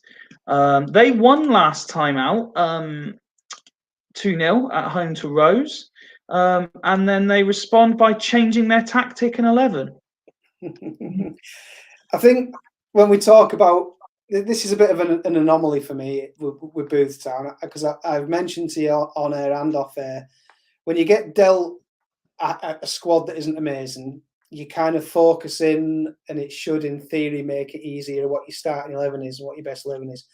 And I think 4 or 5 games in, I don't think Tato really knows what his strongest 11 is, what his strongest formation is, which is, to me, is a bit of a surprise, because I think probably he's got 10 guys in that squad that probably pick themselves, and it's what you do with the extra one that maybe makes that difference and maybe gives you that sort of fluctuation in tactics. But yeah, this isn't where I would have ended up with his team. But I mean, if anyone knows what they're doing, it's Tato. Agarawa, bless him, he's been shifted around and tried. Would he make my 11 in that squad? I'm not so sure. But then again, he's on for his second home game on the trot off the back of a win. So yeah, they'd be full of confidence, and yeah, they could well do it. Let's have a look then at Haggis, who are without Medina and Donny tonight. They won that 5-goal thriller against Dragons last week, 3-2 at home. They line up much the same. What they have done, Figo was playing out on the right wing. He moves into the AM position. Nakata goes out to the right. I think that's the only change. Yeah, it's Amoruso that drops out of the squad altogether. Good sensible change. I mean, I think for Haggis' struggles, Figo, he's got 3 assists and a goal in 4 games. This is already probably the most he's contributed in the Super League ever. Yeah, he gets a bad rep, doesn't he? So, I mean, you know, you've got to say well done to Ian for getting a tune out of him. I don't know whether that shift from right wing to AMC was enforced last time. Was it tactical? Was it off the back of an injury? I seem to think he might have had no choice but to put him there. I'm not 100% I can't remember sure anyone coming back from injury this time, because Amoroso did play, as I said, and he's just been dropped from the squad entirely. Right. Okay. And yeah, I mean, the Michelini one was like, you know, I'm not massively familiar with him, but I know a few people were excited about seeing him, and he's kind of proved that he can do it there on his own. And if you kind of accept that, the 11 as a unit, they look great. When he posted it today, I looked at that and I just thought that actually looks really balanced, really experienced, players at the right stage of their career, numbers wise. You can rely on them. They're of a good age. You're not putting kids out there. So for this season and next, it probably looks really, really strong. A couple of guys that you probably can't call on yet. I mean, Live is probably a little bit of a way off, but to me now, week 5, it just looks better, a lot better than I thought it did week 1. So I can only really see them sort of like climbing. Although having said that, tonight off the back of a Booth Town home win last time out, it's got draw written all over it. Well, you say that as along the bottom ticker, 10 of the 19 predictions are also for a draw. Well, so, I'm going to visit the little boy's room and come back. And you're not expecting much from this one. No, I'm going to come back and see 1-1. Okay, I will cover the first half while you go. Elbear, and it's already 1-0. It's Alan Shearer for Haggis, who gives the away team the lead, the first away team to score tonight. Massive celebrations, but Badgers, it is 1-1. Brujink scoring for the home side. Finally, we've got some entertainment in the Super League tonight. Badgers coming forward, looking for a second. Can they take the lead before the break? Half an hour now on the clock. It certainly is a wet day in Australia, that's for sure. Figo goes in the book. Oh, another great save from Westerveld. A booking, I think that was for Elbear this time. Brujink hits it off the crossbar. Elbear misses the target. And Psychic Ian knew what was happening, because we get to half-time. Badgers 1, Haggis 1. Dead equal on shots on goal, equal on shots on target. Free kicks conceded virtually the same.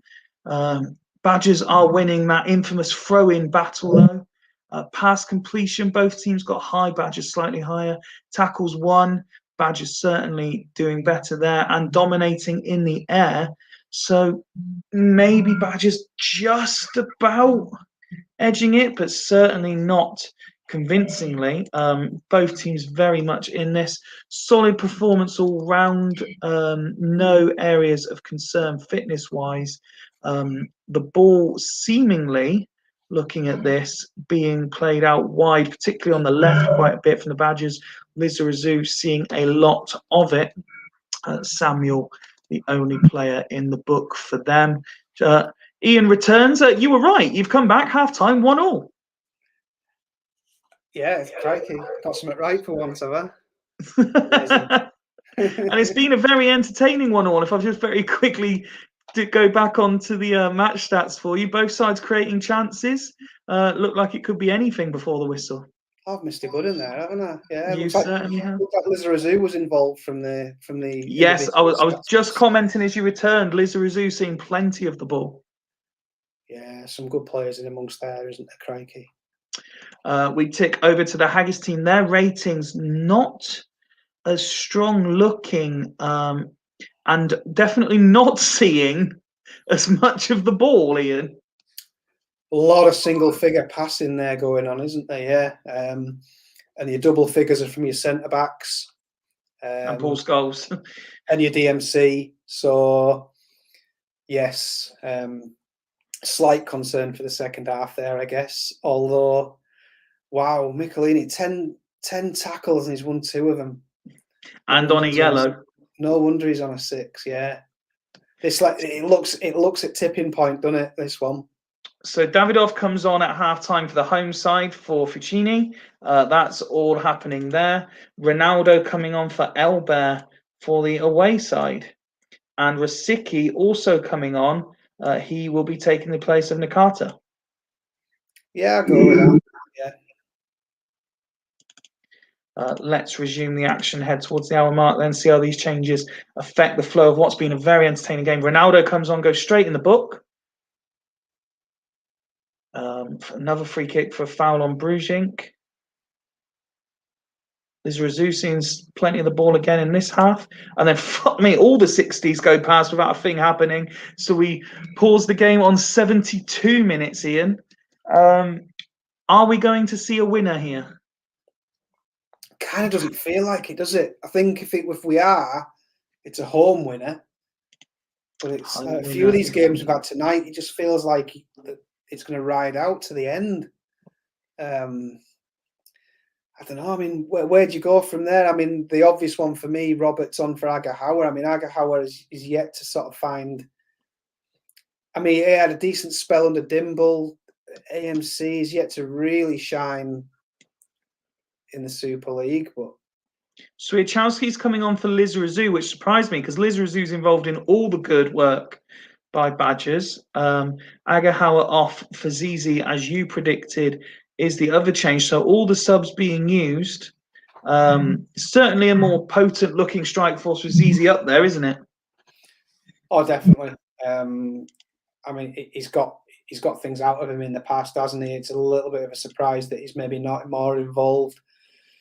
I mean, he's got plenty of strikers really who sort of could be involved. Kesman, who doesn't even make the bench.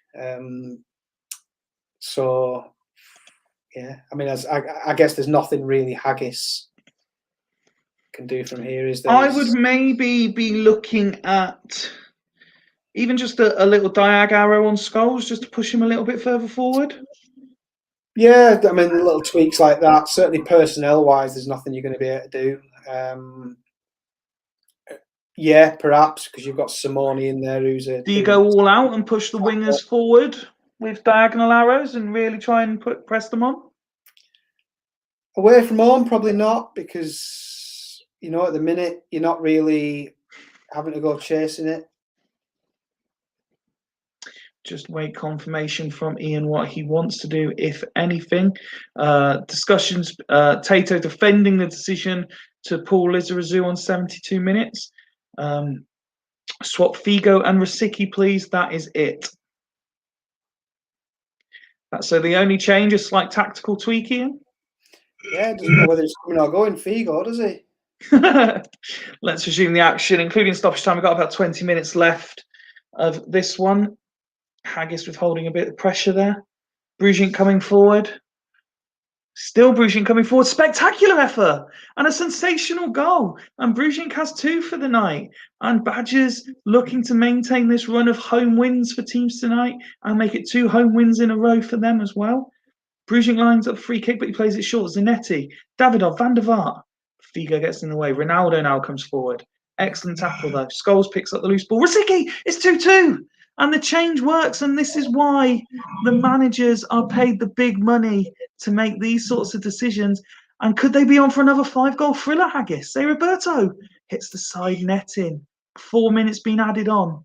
Scholes comes forward. Superb tackle. Zé Roberto, and now Fermani, sorry. Goal kick. Vestival restarted, but Samuel flicks it up. Gladze, Swiatkowski, Davidov flying over the bar. Into injury time now. Brujink doing it all himself again. Now Zizi Roberts. Zanetti, Kaladze has a pot shot. Estevad with a save. It's a corner kick. Brujink swings it in. Say Roberto! Oh, I don't even know who's getting involved now, but the final whistle goes. And very entertaining. It took us 5 games to get there, Ian, but we've had an entertaining 2-2 draw. Yeah, I'm pleased for Ian there because it felt like they were in it. You know, we have a bunch of guys here all talk like we know what we're on about, and usually it pans out that we don't. But virtually everyone fancied the draw. We sort of said at the start, a draw written all over it, and it sort of panned out that way. And it took 8 minutes from the end for the master to get the equaliser against the Apprentice, but I think it worked out that way in the end. No, absolutely. Badgers shading it in terms of attempts on goal. Haggis having a better percentage on target than their hosts. They certainly, the pass completion ratings became a lot closer, but Badgers still edging that one. Tackles won. That would be a concern for me if you're winning less than half your tackles over 90 minutes, and that they've absolutely battered them in the air, haven't they? Yes, they have. I mean, you look at that and you're thinking, like, you take that all day long, you're expecting to probably win the match, certainly, at home. So it kind of makes the result that Haggis have eked out there even more impressive. But yeah, as I said at the start, I look at the momentum they've got. A little bit of like, it's looking a little bit better for them now. And you look at the 11 is put together, and apart from one or two in there, it's looking good for Haggis. It is a missed opportunity for Booth Town because it was a good chance for them to get some sort of momentum. I think Brugging has been shown by a fair few managers now. He gets dealt a hard deal. A lot of people don't like him, but he's absolutely classic. I'm a big fan. I've said as well. forever.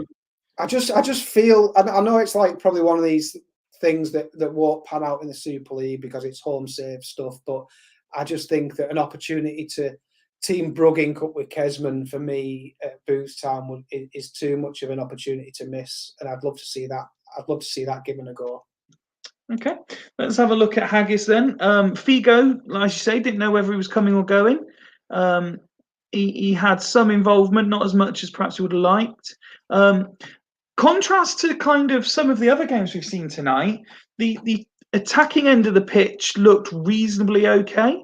Performance-wise, I mean, they could have had a little bit more out the likes of Elbert before he went off and Ronaldo when he came on. But apart from that, it looks okay. It was more sort of average at the defensive end of the pitch.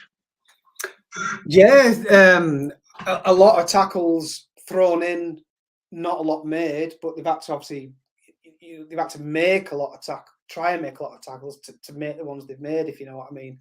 The one that stands out for me there is how the hell Scholes has got 9 out of that. He's gone for 4 headers. He's missed them all.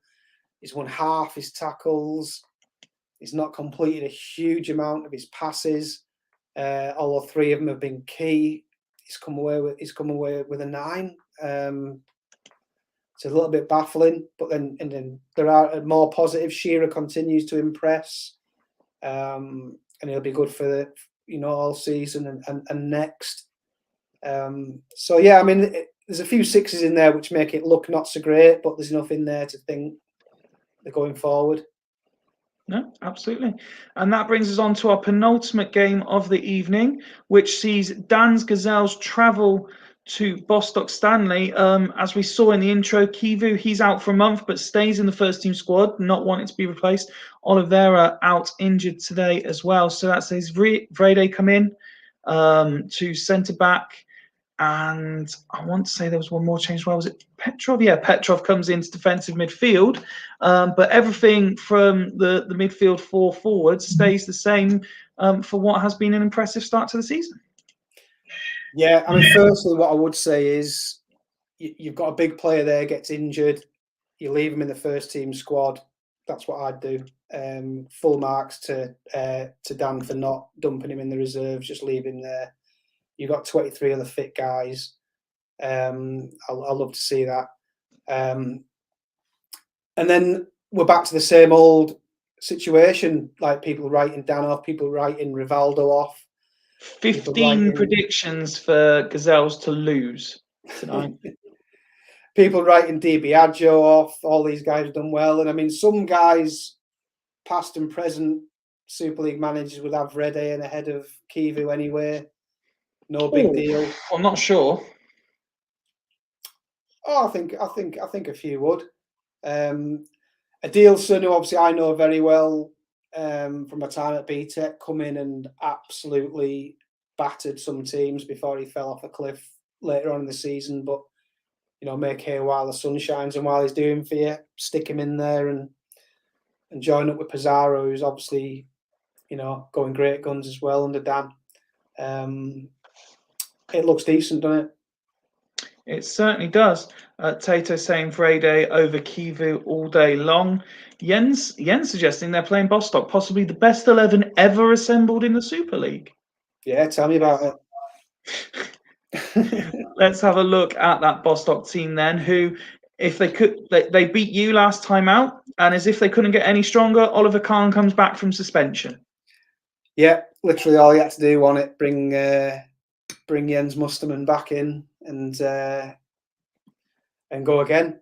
So we talk about like Bo Mortier being a weak link at left wing. Who cares? I mean, the rest of the team's doing big things anyway. Del Piero again. There's a few my ex boys in there. Del Piero absolutely class.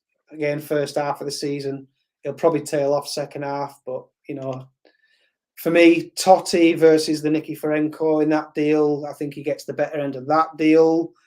So he's strengthening as not only is he dealt a strong hand, but he's strengthening as he goes along. You can leave Pat Soglu on the bench. You can leave Collins on the bench. It's not bad, is it? No, certainly not bad at all. So can I ask you for the... Oh, no, we've got our first ghost game of the season. Unbelievable. Nightmare situation for you, that. But can't be helped, I'm afraid. So we move on to what should have been the main event of tonight. And we go to Dragons, who visit Northern Burn.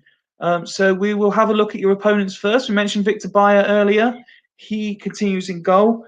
It is a slight alteration. We've got Gerard and Keane back in that holding midfield role with Bowyer in front of them. This looks like,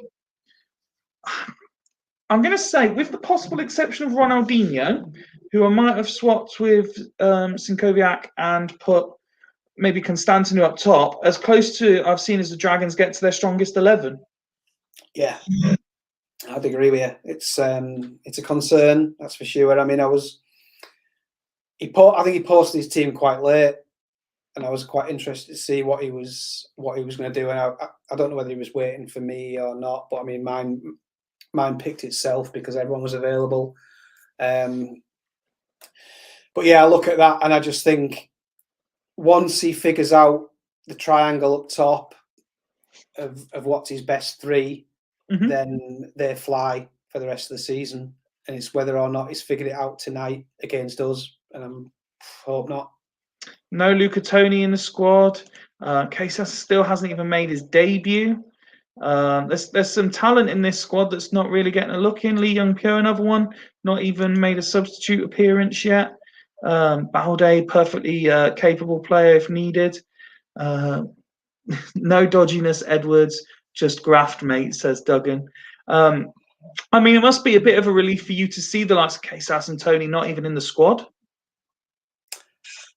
Casas not so much at the minute. Does Tony get in ahead of those three? I mean, Constantinu up top with Ronaldo behind might have scared me a little bit more. If I could be any more scared, it's massively strong. The one that misses out for me, who tested an absolute beast on my trial saves, was Lee Young-pyo down the left. He was absolutely frightening for Dragons on all my saves. So I'm quite glad not to see him. But other than that, no, it's amazing. And your team now on the screen, and what I would say, I mean, admittedly, again, we are only 5 games in, but no surprises here. This is very much you playing your formation with, again, probably your best 11 at it. Yeah, if you give me everyone fit, everyone happy, this is it. This is what I do. This would be it for me for the season, and anyone else has to come along and work out how to play against it. And that's, yeah. If everyone's available, this is what I'm doing for the season. Jeremy's and Scally have been 2 of the most impressive midfielders over the last couple of seasons, obviously in the previous iteration, and they've started well for you as well. Yeah, barring Jeremy's red card. He kind of got involved in that little silly spell against White Rose when the ref was, I think he dished out, 3 or 4 reds. Absolute carnage. Jeremy's manages to pick one up in like the 92nd minute just to put our season into a little bit of a spin. Other than that, can't really fault any of them. And you were saying how obviously it was quite apparent that after the draw you felt you were one of the weaker sides. You had a decent draft of drafting in your own players, and you did some important business. Emerton, a key transfer for you. It was the one big hole in the team. My marquee right back was Torsten Frings, and I looked at that and thought, I need someone better than him. So now I've got one or two options. You know, if I do lose Emerton, Castroman came in, had a 7 last week. He was actually pretty decent when he came in. I got Mad Vikia to come in if I want to go a bit more attacking as well. So yeah, reasonably happy with the business. But like I say to you, drawing a weaker squad focuses your best 11. Dragons in their away colours of yellow and red against your orange and black. Ian will go to his traditional stood up position, so we won't see his facial reactions until halftime when he returns to the commentary position. I will wish you good luck, Ian, as I will also wish good luck to Duggan. Let's kick off the first half of Northern Burn against Dragons. It's Dragons that started very quickly. A couple of attempts inside the first couple of minutes. But Emerton comes forward in Young Player of the Month. Sigalko, his first attempt of the game, over the bar.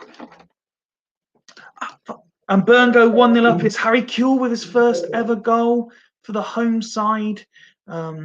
Big game this for Dragons. They really do need to start picking up some points, that is for sure. But it has not started great in terms of the scoreline. Still Northern Burn 1, Dragons 0. Sigalko getting involved again. Koviak coming forward now. Gerard Volodenkov approaching half time. Will we see any more goals? Sigalko. And half time, it is 1-0 to the home side. Harry Kuehl on 16 minutes. The difference between the sides so far. Welcome back to the seated position in the studio, Ian. How did you find the first half? The same as I find every game in this league, absolutely horrible. I hate watching all my games, really. It's yes, I fully understand that. I loved it and hated it in equal measure. Created a fair few opportunities there. Sigalko seemed to be getting involved, which is encouraging for the Young Player of the Month. But Dragons were able to create a few. They're just not particularly clinical in that first half. But again, having seen what they've done in previous games, that it's defending that's been their issue, not scoring. So you must be a little bit concerned that it's coming in that second half if it carries on in that vein. I think when you're playing against a team that's like absolutely littered with talent, you're always waiting for the equaliser, or you're always waiting for that quick bang bang 1-2, and before you know it, you know the game's turned on its head. But yeah, there are, you know, it is a concern with all those names in there. But it felt good the first half. I was reasonably happy with the way it felt. Yeah. Well, with you in the studio, we'll look at the away team first. Roy Keane's seen plenty of the ball, trying to dictate things for the away side. But ratings-wise, it is distinctly average. Yes. But like you say, it's not like previous games where everyone's been seeing like 6 touches, 7 touches, 8 touches. They're all, you know, Roy Keane's seen a lot of the ball. I think, you know, Volodenkov seen plenty of the ball. So yeah, we won't be switching off, hopefully. Okay. And while we wait for word from Duggan of any alterations, let's have a look at your team there. Harry Kuehl there rating an 8. Hippier as well, the skipper, doing his bit. Jens Jeremy's, as always, regardless of who he plays for, one of the standout outfield players. Looks to me like this is another one of those performances built on team spirit and work rate. It does. I can know it's a setup that seems to work. Say no stars, just a good team. I think low tackle count is it because we haven't had many tackles to make? I don't think they're missing tackles. So hopefully, if there's any more that needs to be done, it'll be done. Constantinu coming on at half-time for Dragons. Any alterations for yourself? No, as is, please, mate. I want you with team spirit and work rate 5. Oh, okay. that I was going to say that made no sense. Thank you. Wooder has offered to shag me with team spirit and work rate. That's very nice of him. Ian's returned to his standing position. Big change for Dragons. Let's see if it pays off and head towards the 60-minute mark. First opportunity does go to the away side. Victor Bayer, though, with another save. Now holding on to a bit of pressure. Sigalko has another chance. And we pause it. Oh, I went 1 minute early this time. Ian still in control. Created maybe 1 or 2 chances more than the away side, but still not got this game ended as a contest. No, but we'll go as is, mate. Thank you. Going as is, despite maybe a couple of fitness areas that others may look at. As for Dragons, no real attacking personnel on the bench. Let's see what Pi 1-0 tonight. Let's see if Dragons change anything. I can see them maybe putting back up top, Ronnie in behind as a 2, maybe moving Keane or Gerrard forward, a 4 in midfield as well, just to try and force the issue. Yeah, here we go. Keane solo DM, Gerrard into midfield, bigger arrows on the wingers. Could do with another attacking option. I'm a big fan of attacking subs benches because no one's really making defensive changes in this situation. So I would always have 1 extra attacking player. That's just me. No alterations personnel-wise. Going 2 up top? No, Duggan saying that's it. That is how we play. Let's slow this one down as it is the co-commentator in the studio. Half an hour to play, still 1-0 up. Carlos comes in, he's obstructed. And the minutes continue to tick away, which will be a joy for Ian in the studio. Sigalko doing it all himself. And now Robbie Keane picks it up. Well saved by the Dragons goalkeeper. Gerrard picks up the loose ball. Bowyer now goes down, shoved under a challenge from Jeremies, who goes in the book. 20 minutes left to play. Emerton comes forward. Sigalko. Oh, and Keane puts it wide. Keane was offside, so Roy Keane takes a free kick. Bolodenkov comes running. Scally goes in the book. Into the final 10 minutes now. Absolutely nothing happening, much to the delight of Byrne and the dismay of Dragons. Free kick to the home side. Carlos lines it up. Emerton. Still Emerton. Excellent tackle against Ronaldinho, though. Constantinu now, and Cafu picks it up. Bowyer. Constantinu, and it's 1 apiece. The substitute scores late on, 85 on the clock. Robbie Keane straight from kickoff. Sigalko. He's body checked by back. 2 minutes to be added on. Fiore. Constantinu was offside. Gerrard picks it up now. Scally gets in the way. Byrne want a penalty, the rest having none of it. No linesman getting involved here. Fiore picks it up. Sigalko. Kuehl. Robbie Keane. And Nesta manages to complete the clearance. Keane comes forward again. Fiore. And there's the header. Bowyer collects it off the save. Scally. It's all Northern Burnley going into injury time. Dragons having to defend hard. Kuehl. And there's the final whistle. They huffed and they puffed, but they could not blow the ball in. Northern Burnian, your side drawing 1-1 tonight with Dragons. A late equaliser from that man Constantinu. Yeah, it can happen, can't it, when they've got so many good players. I mean, we talked, didn't we, about getting that triangle right up top, and probably because Constantinu should have been maybe, you know, possibly in there from the start, and he's sort of proved a point to his manager. To be honest with you, I felt reasonably comfortable all the way through and didn't didn't think we deserved to only get a point. But yeah, we haven't lost. We've got a team back. That 11 hopefully sticks together for a few weeks and builds some momentum. Yeah, it felt good. I just flashed up a little question there from Tato Ian. I don't know if you want to answer that one directly. Yeah, stand up for pretty much every game, whether I'm getting battered or not. Yeah, I'm afraid. Yeah, it's just horrible watching your matches, isn't it? It's like it's just the easiest way to cope with it. And as I've said before, I used to pace up and down the room when I was a manager, and like if Martin or Ryan would have me on comms, I'd be pacing up and down while watching and talking. And they say men can't multitask. The skipper getting man of the match, Ian.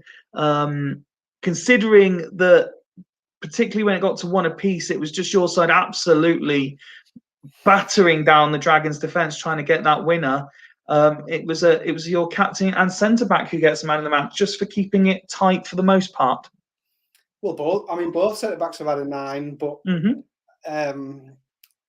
yeah, because I think they won everything. The midfield won everything, I guess, as well. It's just a shame that the guys up top haven't maybe done enough. I probably am a bit light in centre mid, and Fiore and Scally aren't maybe gonna, get loads of goals and loads of assists over the course of a season. So I am kind of relying on that triangle up top. But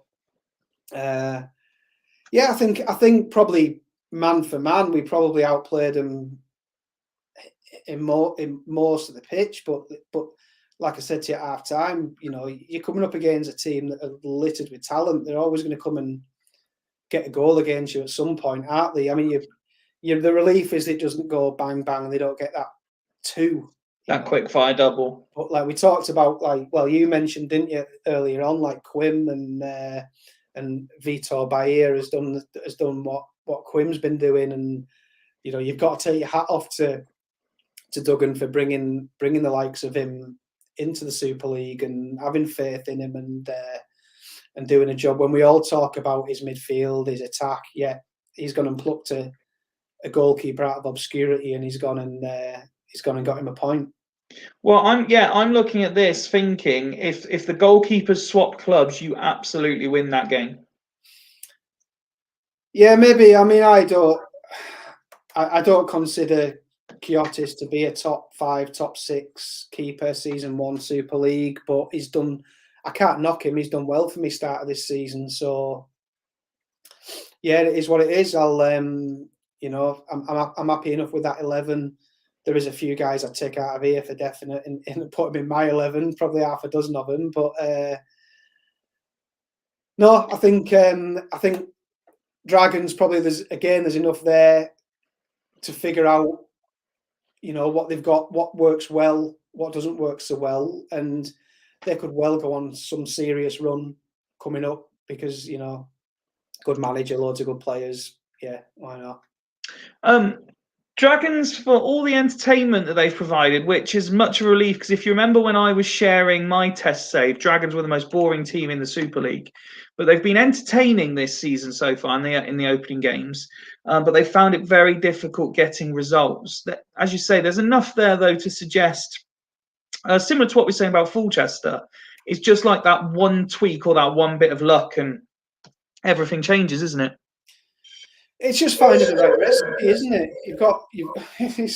Without wanting to sound like too glib or too cliche, you've got all the ingredients. It's just getting them, playing all the right notes in the right order is what it's all about, because it's unquestionably one of the strongest squads in the league. But like we keep saying, a squad is 24. You can only put 11 of them on the pitch, and we've all got good 11s. So it's just about finding that right recipe. No, that's completely it. So we go back to the game that we were supposed to be watching, and that is Bostock Stanley at home to Gazelles. We have done the intro, so I will go straight to the match centre so we can get on with the final game of tonight. Did we get as far, or did we stop because the Ghost game where I asked you for a prediction, having seen both teams, which I would just remind you of here? I mean, you can't look beyond Bostock Stanley, can you? So I'm going to go. Let's finish the night up with a bang, and we'll go 3-2. Okay, 3-2 is the prediction, and almost a dream start for Gazelles there. But there's Montella to make it 1-0 to the home side. Overhead kick attempted. I think that was Totti possibly going in the book there for a yellow card. Gazelles certainly trying to get themselves back into this game. The CC goes in the book. Van Bommel, Deisler now trying to come forward. It's certainly not been dominant as many expected from Bostock Stanley thus far. Gazelles have certainly been in the game, at least that's the way it felt from the minute that the home side went 1-0 up. They have created a couple of chances. Bostock possibly just edging it as the home side, Ian, but certainly not over. No, I think that's probably what I expected, shading it, hence me saying like winning by the 1 goal. The surprise maybe is only 1-0 at half time, given that there's been 8 shots on goal. But it does feel from the text that Gazelles can pick Stanley off at any time. Certainly not out of it. They've got plenty to offer, but you click on them there and it doesn't look like they've done an awful lot, does it? No. Scott, without even this, before the stats even come up, saying rolls, we won't spend too much time here. But you're right, and that's probably the worry for Gazelles. Bostock have certainly not even got out second gear, possibly even first. Haven't needed to, have they? I guess perhaps if they do, then there is another gear to go in the second half. Barthez, he's a class act in this league, isn't he? It's maybe the sort of is the player that Greaves is missing this time around. To be getting a reasonable tune out of Deisler as well, which a lot of people haven't been able to do. I know Ryan got bits out of him, back in the day. Other than that, you've not really seen an awful lot from him, but it shows the quality of the manager that Gazelles have got. Dan also rolling to 60, so let's see how we go. Bostock with the better the exchanges so far in the second half. We get to 60 as Montella misses a good opportunity. Gazelles are certainly going to have to do something here because although very little happened in that 15-minute period, it was all the home side. Yes. It just feels like they're kind of most of the home games tonight. I mean, I give ours included, although we got caught with the sucker punch. It seems like we've had a lot of home teams tonight just trying to see the game out, try to keep the away team at arm's length. And this seems to be the way that one's heading as well. The difference being this time round, you've got an absolute world-class team that should be able to do it. Tomasi obviously on his 6 because he's perhaps had a little less to do. Yeah, with that, with Tomasi and Van Bommel there being absolutely huge. It'd be no surprise if as is all the way for Scott. Well, while we wait for Scott to confirm, we'll have a quick look at the Gazelles team. Barthez continues to impress. Mendieta with a shock 5 rating at this juncture.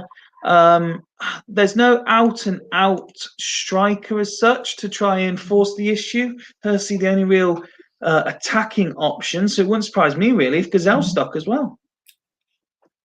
Yeah, I mean, Hersey could come on in that sort of Nedved role. You could shift Nedved around somewhere. I know that Dan is kind of hanging his hat on Nedved to provide the creativity throughout this season.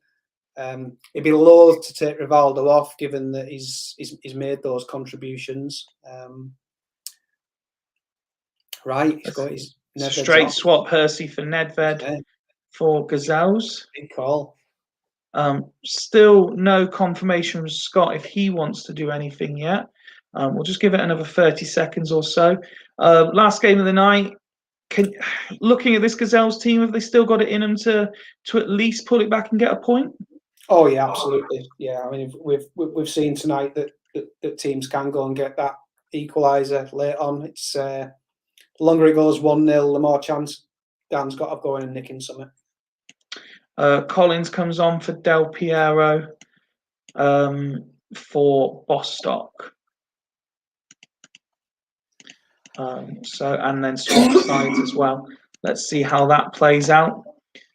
He was fouled. Rivaldo lines up the free kick, but Yepes heads it clear. Now Tony advances. Montella's now on the ball, and it's 2-0 to the home side, and that should be pretty much it. Shot from distance, 20 yards out. No problem. Into the final 10 minutes. Montella comes on, looking for a hat-trick. Barthez cuts it out, though. Van Bommel, Montella. Overhead kick from Montella. And they just can't get out, Gazelles. Van Bommel, Lassisi. Aymar. Totti with a free kick. Deflects off the wall. Tomasi nods it on. Van Bommel. It is all Bostock Stanley. Boamorte. Montella on the bicycle kick again. But he gets it all wrong. 5 minutes left to play. Tomasi. Deisler now picks up. Mendieta. Goes for the pile driver. Gets it horribly wrong. As we move towards injury time. Frede, Rivaldo, Adilson. Percy now. Khan with a good save.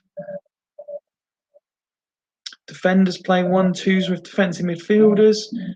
Pizarro can't control the ball. Collins, Zambrotta now out wide. Collins, Van Bommel, Aymar. Just so good at retaining the ball. And a fairly routine-looking victory for the home team. Do you know, you feel for Scott in a way, don't you? Because like everyone thought he was going to be canter in the league or coming top, or everyone's predictions were they were going to be up there or thereabouts. But like you've still got to go and do it. We've all seen managers being given fantastic squads or inheriting fantastic squads, and not getting there, squeezing top six, missing top six, not winning the title. Mm-hmm.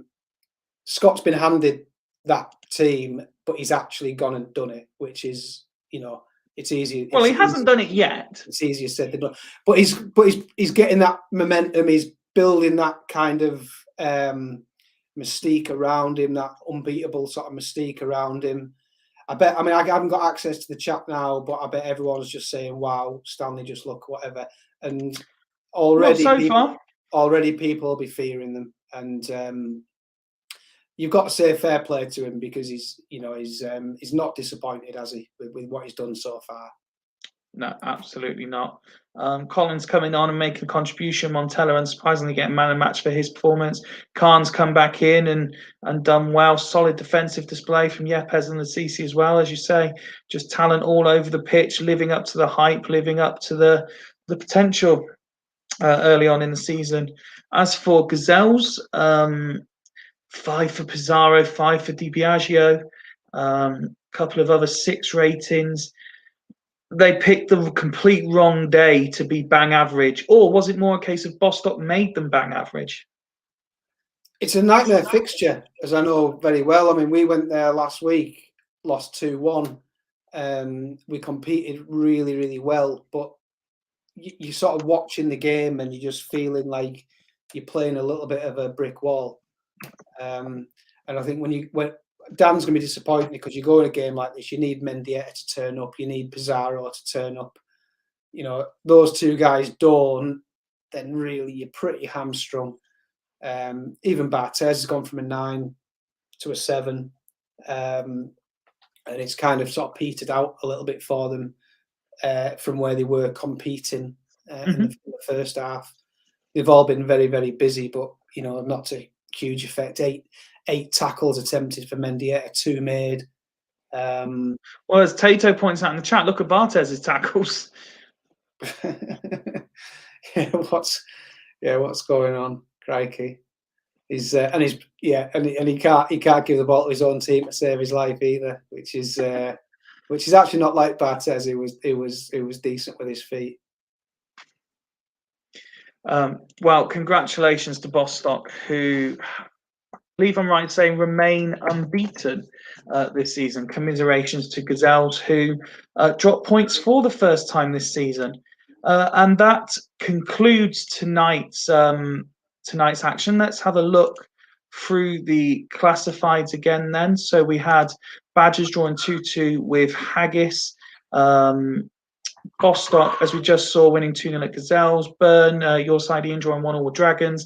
And then that spat of 1-0s, PPP, Celtics, Casuals, and Rose all winning 1-0 at home. Fairly quiet night on the goals. Let's have a look what that's done to the table. Bostock standing return to not just the top two, but top of the table, 13 points from 5 games, the only side to not suffer defeat yet. East Coast then, and Gazelles, point behind on 12. Then we've got Burn, Vikings, and Casuals on 10. And there is already a 5-point gap between 6th and 7th, as Asta host lead free sides, Asta, PPP, and Haggis all on 5 points. Then we've got Badgers and Rose on 4, Fulchester and Celtics 3, and Dragons drop to the foot of the table. Now the only side yet to win this season, and they are on just 2 points. 5-point gap between 6th and 7th, Ian, after just 5 games. You know, I can't remember seeing that before. I don't know whether it's just like, luckily, like randomly the way it's fell fixture wise. I don't think it's a separation of groups of teams. I just think it's possibly the way fixtures have fallen. I look and think that like Pyongyang, the way they played tonight, Haggis, the way they're looking, I think they'll climb. I think there's potential for 2 or 3 of the top 6 to drop. I include us in that. So it's nowhere near as divisive as that graphic perhaps makes out, in my opinion. Jens has already put himself forward for comms on Sunday, which is excellent news. So we will have his game at White Rose as the main event, goes games permitting. Other fixtures on Sunday, Asta against Celtics, Dragons against Badgers, East Coast against you. Ian, Northern Burn, we'll get your reaction to that in just a second. Fulchester host Bostock. It does not get any easier for Fulchester, does it? Gazelles against Casuals, and Haggis versus Triple P. So yeah, East Coast away, Ian. 2nd versus 4th. Both had good starts to the season. Both dropped points tonight, though. Initial thoughts? Initial thoughts, it's a bit of a concern because East Coast aren't going to be as ineffective for the rest of the season as they were tonight. They'll improve, which is a concern. What's good for us is that I felt we were really good. I felt we probably deserved the win. I felt we're still heading in the right direction, so happy enough with that as well. But yeah, as probably as tough as it gets. And just a reminder for everyone concerned that this is game week 5. So ahead of the next game weeks, your team packs will include your reserve players, so you can make as many alterations to the squad as you so wish. And they will be in place ready for game week 6. And for the eagle-eyed viewers amongst you, you will have already spotted the change of ticker along the bottom of the screen, confirming that next Thursday there will be no show, as I am going out after work, so I won't have time to put one on by the time I get in. So we've got Sunday and then no show next Thursday. So Jens will be doing a week's worth of commentary next on Sunday.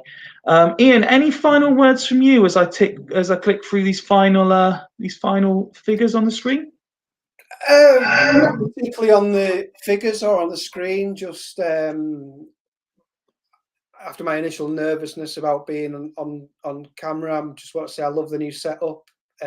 Looks fantastic. Happy to be a small part of it.